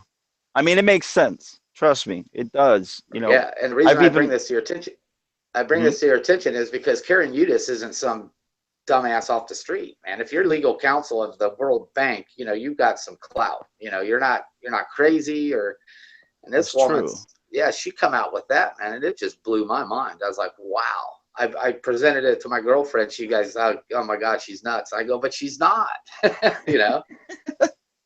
So wait, is she still alive today? Yeah. Karen Eudis. How you spell it? Hudes or AS, one or the other. All you got to do is type. She's got a video on YouTube. Karen Eudis. Nice, founder. Homo capensis. I will take a look at that. Yeah, and that falls in line with the whole fallen angels mythology. Right. What is it, Nephilim or? Yeah, the Nephilim. They couldn't. Once the Nephilim were born, they weren't able to breed themselves. So right now, you've seen I'm sure you've seen these elongated skulls they've dug up. Oh yeah. That's them. She says the purpose for the long hats the Pope and everybody wears is not that the Pope are Homo capensis or anything, but those hats Image. started in the beginning to hide the Homo capensis. That makes a lot of sense. It Yeah. does.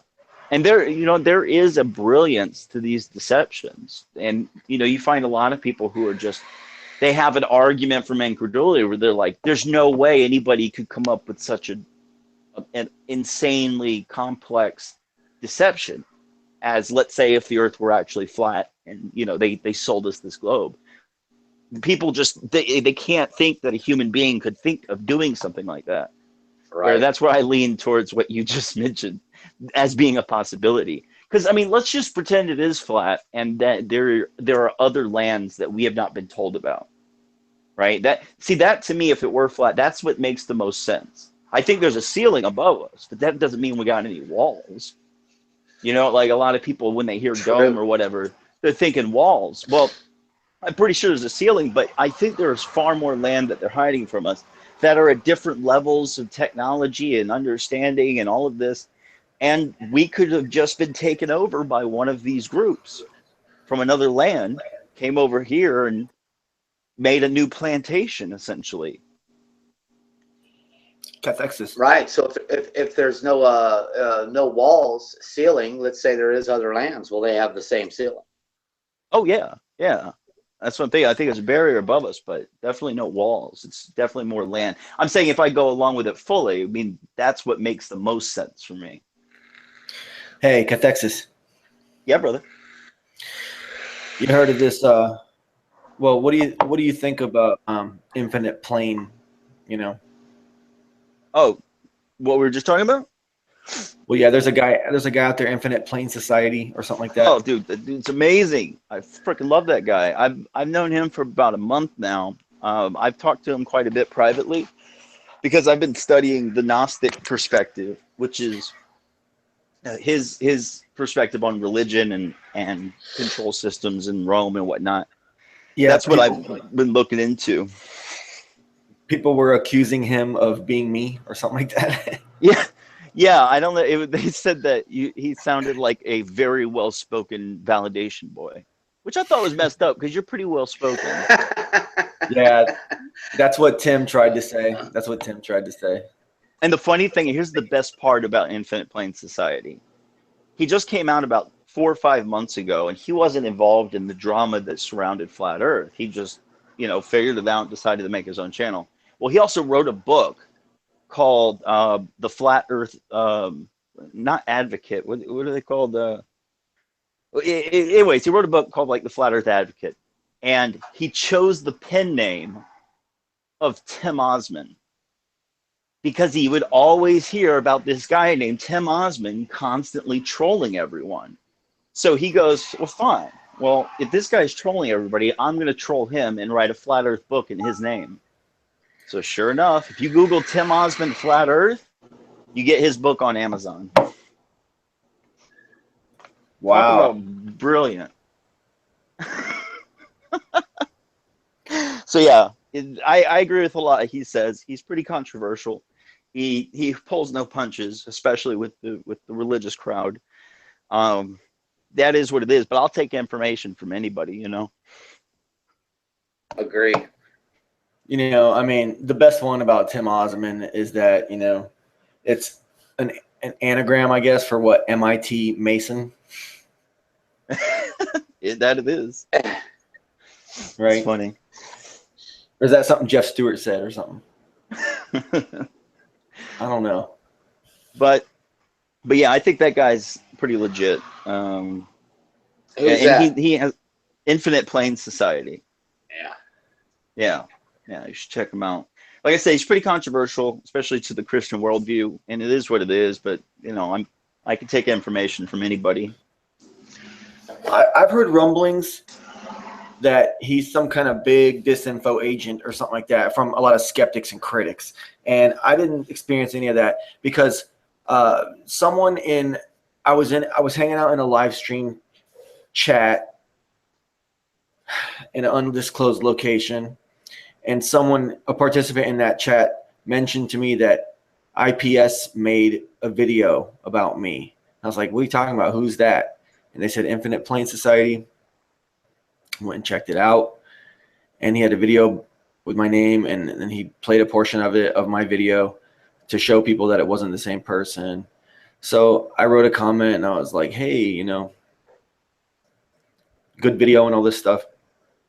And then he went and I asked him if he'd, you know, throw the if you're going to use my stuff, man, at least put the link to the original, please. And he was totally cool, and he was totally apologetic, and he was within minutes, my link was up and credit to my channel and all that stuff. And I was like, good job. He's a good guy. He's legit. Like I said, I've talked to him a lot privately, and he's already getting 120 live viewers when he goes live. He had, when I first met him, he had 800 subs. He's up to 1,800 now. Dang. So he got 1,000 subs in less than a month, and it's natural. Did he start a Facebook page? Did he start a Facebook page or something? No. This is all from him putting out a bunch of content and then me sending it out to specific people, key people, and he just started bringing people in just by the virtue of his content. Very organic, like, honestly. If you listen to his live stream, you'll understand what I'm talking about, because he's very engaged. All he does is respond to the chat for 3 hours. So I've noticed when that happens, people are more inclined to join and have that interaction. Yeah, you should check him out. I mean, it's funny though, because I've done so much of that myself, you know, so much of it. But lately, you know, it's better. Sometimes it's nice to have guests on. Oh yeah, for sure. I mean, it's great having both you guys on here, especially too, so you could go smoke. Hey man, I went. No dead air, brother. No dead air. I mean, you know, other than the first 17-minute long song that I played, other than that, I went 2 hours straight with you. You did. Even taking a break. I noticed that. I didn't even realize it. You did. Yeah, I'm gonna have to bolt, man. I'm like 6 stories in the air tomorrow, and I gotta be on my toes. Okay. Well, VB, thank you. I don't know. I might just wind this entire. Nice talking to you, man. Hey, it was a pleasure, brother. Really, it was. You do great work. Keep it up. Keep doing what you're doing with the haters too, because I love watching your videos where you're going after some idiot. Yeah, you know, I pull them down though, man, because I got a lot of people that look at my telescope work and they think I'm fucking crazy after I get, you know, I start going off on them assholes. Yeah, I forgot his name. What's his name? Vancouver, BC. Purchased. I saw your back and forth with Vancouver, BC, and was just laughing my ass off that whole time. Nathan Oakley, he on my comments, he was like, dude, he seems to have his hooks in you. What's up? And I wrote him back. I go, dude, I just want to see what makes this fucking idiot tick, man. I mean, I even tried to compromise with the guy. I go, dude, if you put that effort into good and started doing some research, and he still attacked the hell out of it. I mean, I don't know. I just lost hope with him. There is no hope. There is no hope for him. There isn't, man. I mean, I actually had a video and I said, I'm sorry, the motherfucker's retarded. Or I can't remember what I said. But, you know, I don't want to use the word retarded lightly, but I mean, he's off somewhere. I don't know. You watch. We haven't heard from that bastard in 3 weeks. We have woke a fucking sleeping giant tonight. Yeah, all these guys, what I've noticed is all the detractors who are trying to play thought police, they've hit a certain intellectual threshold where it's not comfortable anymore to engage with these ideas. Call it active cognitive dissonance or stupidity. I don't know. What they do is they lash out at everybody else and try to ridicule and bully another person into not looking into these subjects. That's what I mean by people trying to dissuade others. I think it's absolute bullshit. It's thought police. They use threatening tactics in order to make you shut up by bullying or, you know, behaving a certain way. So I love seeing it when you give it to them. Same with you, VB. That last video you did was just on point. Right. Yeah. I didn't try to say any names or anything, you know. You didn't have to. No. Nah, you don't. We all know. Yeah, it's like, damn, there's VB. VB is back. Welcome back. Just aim the guns in a better direction, you know. Right. There you go. Yeah, man. Like I said, man, fuck it. If somebody's researching this, hey, if it's true, they'll figure it out. If it's false, they'll figure it out. Let them go. You know, what the fuck are they hurt? right? You know, I just the best part about all, not the best part, but one of the best aspects in all this is that someone 10, 15, 20 years from now might be able to pull up this video right now and just track the history of everything that's happened with all this. And it's going to be us three guys having this cool ass moment. You know, I think that's great, man. I look at this thing in a whole historical perspective. You know what I'm saying? That is a good way of looking at it because, like I said earlier, Pandora's box is open. There's no going back. So these people better get their head around it pretty quick that something's about to change here. Right. Now we're and just all the fucking trolls. You owe every fucking flat Earth researcher a big thanks because your fucking channel wouldn't be shit without them. Called out. Really, man. I mean, look, fuck. Jed feeds off flat earthers. His channel is nothing but an anti-flat Earth channel. That's it. Yeah. Yep. Unless you want to watch him play a fucking video game. You know, there will be some researcher 20 years from now who wants to go back and watch Jed's live stream hangout. You know, there will be. What, playing a video game? No, his legitimate ones where he has people and they talk. Well, yeah, those are cool, man. I ain't knocking him there, man. When he has fucking Tim on, or that's cool. I'm all for it. I'll sit and listen to him. Sometimes. No, I'm just trying. Actually, I know what you're saying, brother. Yeah, I'm just trying to be fair and stuff, because we could sit here and trash Jed and Tim with the utmost of ease, But why bother right now? I mean, right. All right, man. Thanks, VV, for having me on. Thanks, chat, for hanging out, man, with us. And Cathexis, I'll talk to you guys sometime. You'll see me out there this spring, man. I'll hit the moon hard, and I'll be filming. Nice. Yeah, it was a pleasure, VB. It was really great talking to you today, Ohio. You guys have a great night. All right, man. Hey, thanks, guys, both of you. I'm going to put both your channels in there. I'm going to retitle the video with both your names in it. And it's been an honor to have you guys stay on with me after. You guys have been watching Validation Boy live stream, March 22nd, 2017.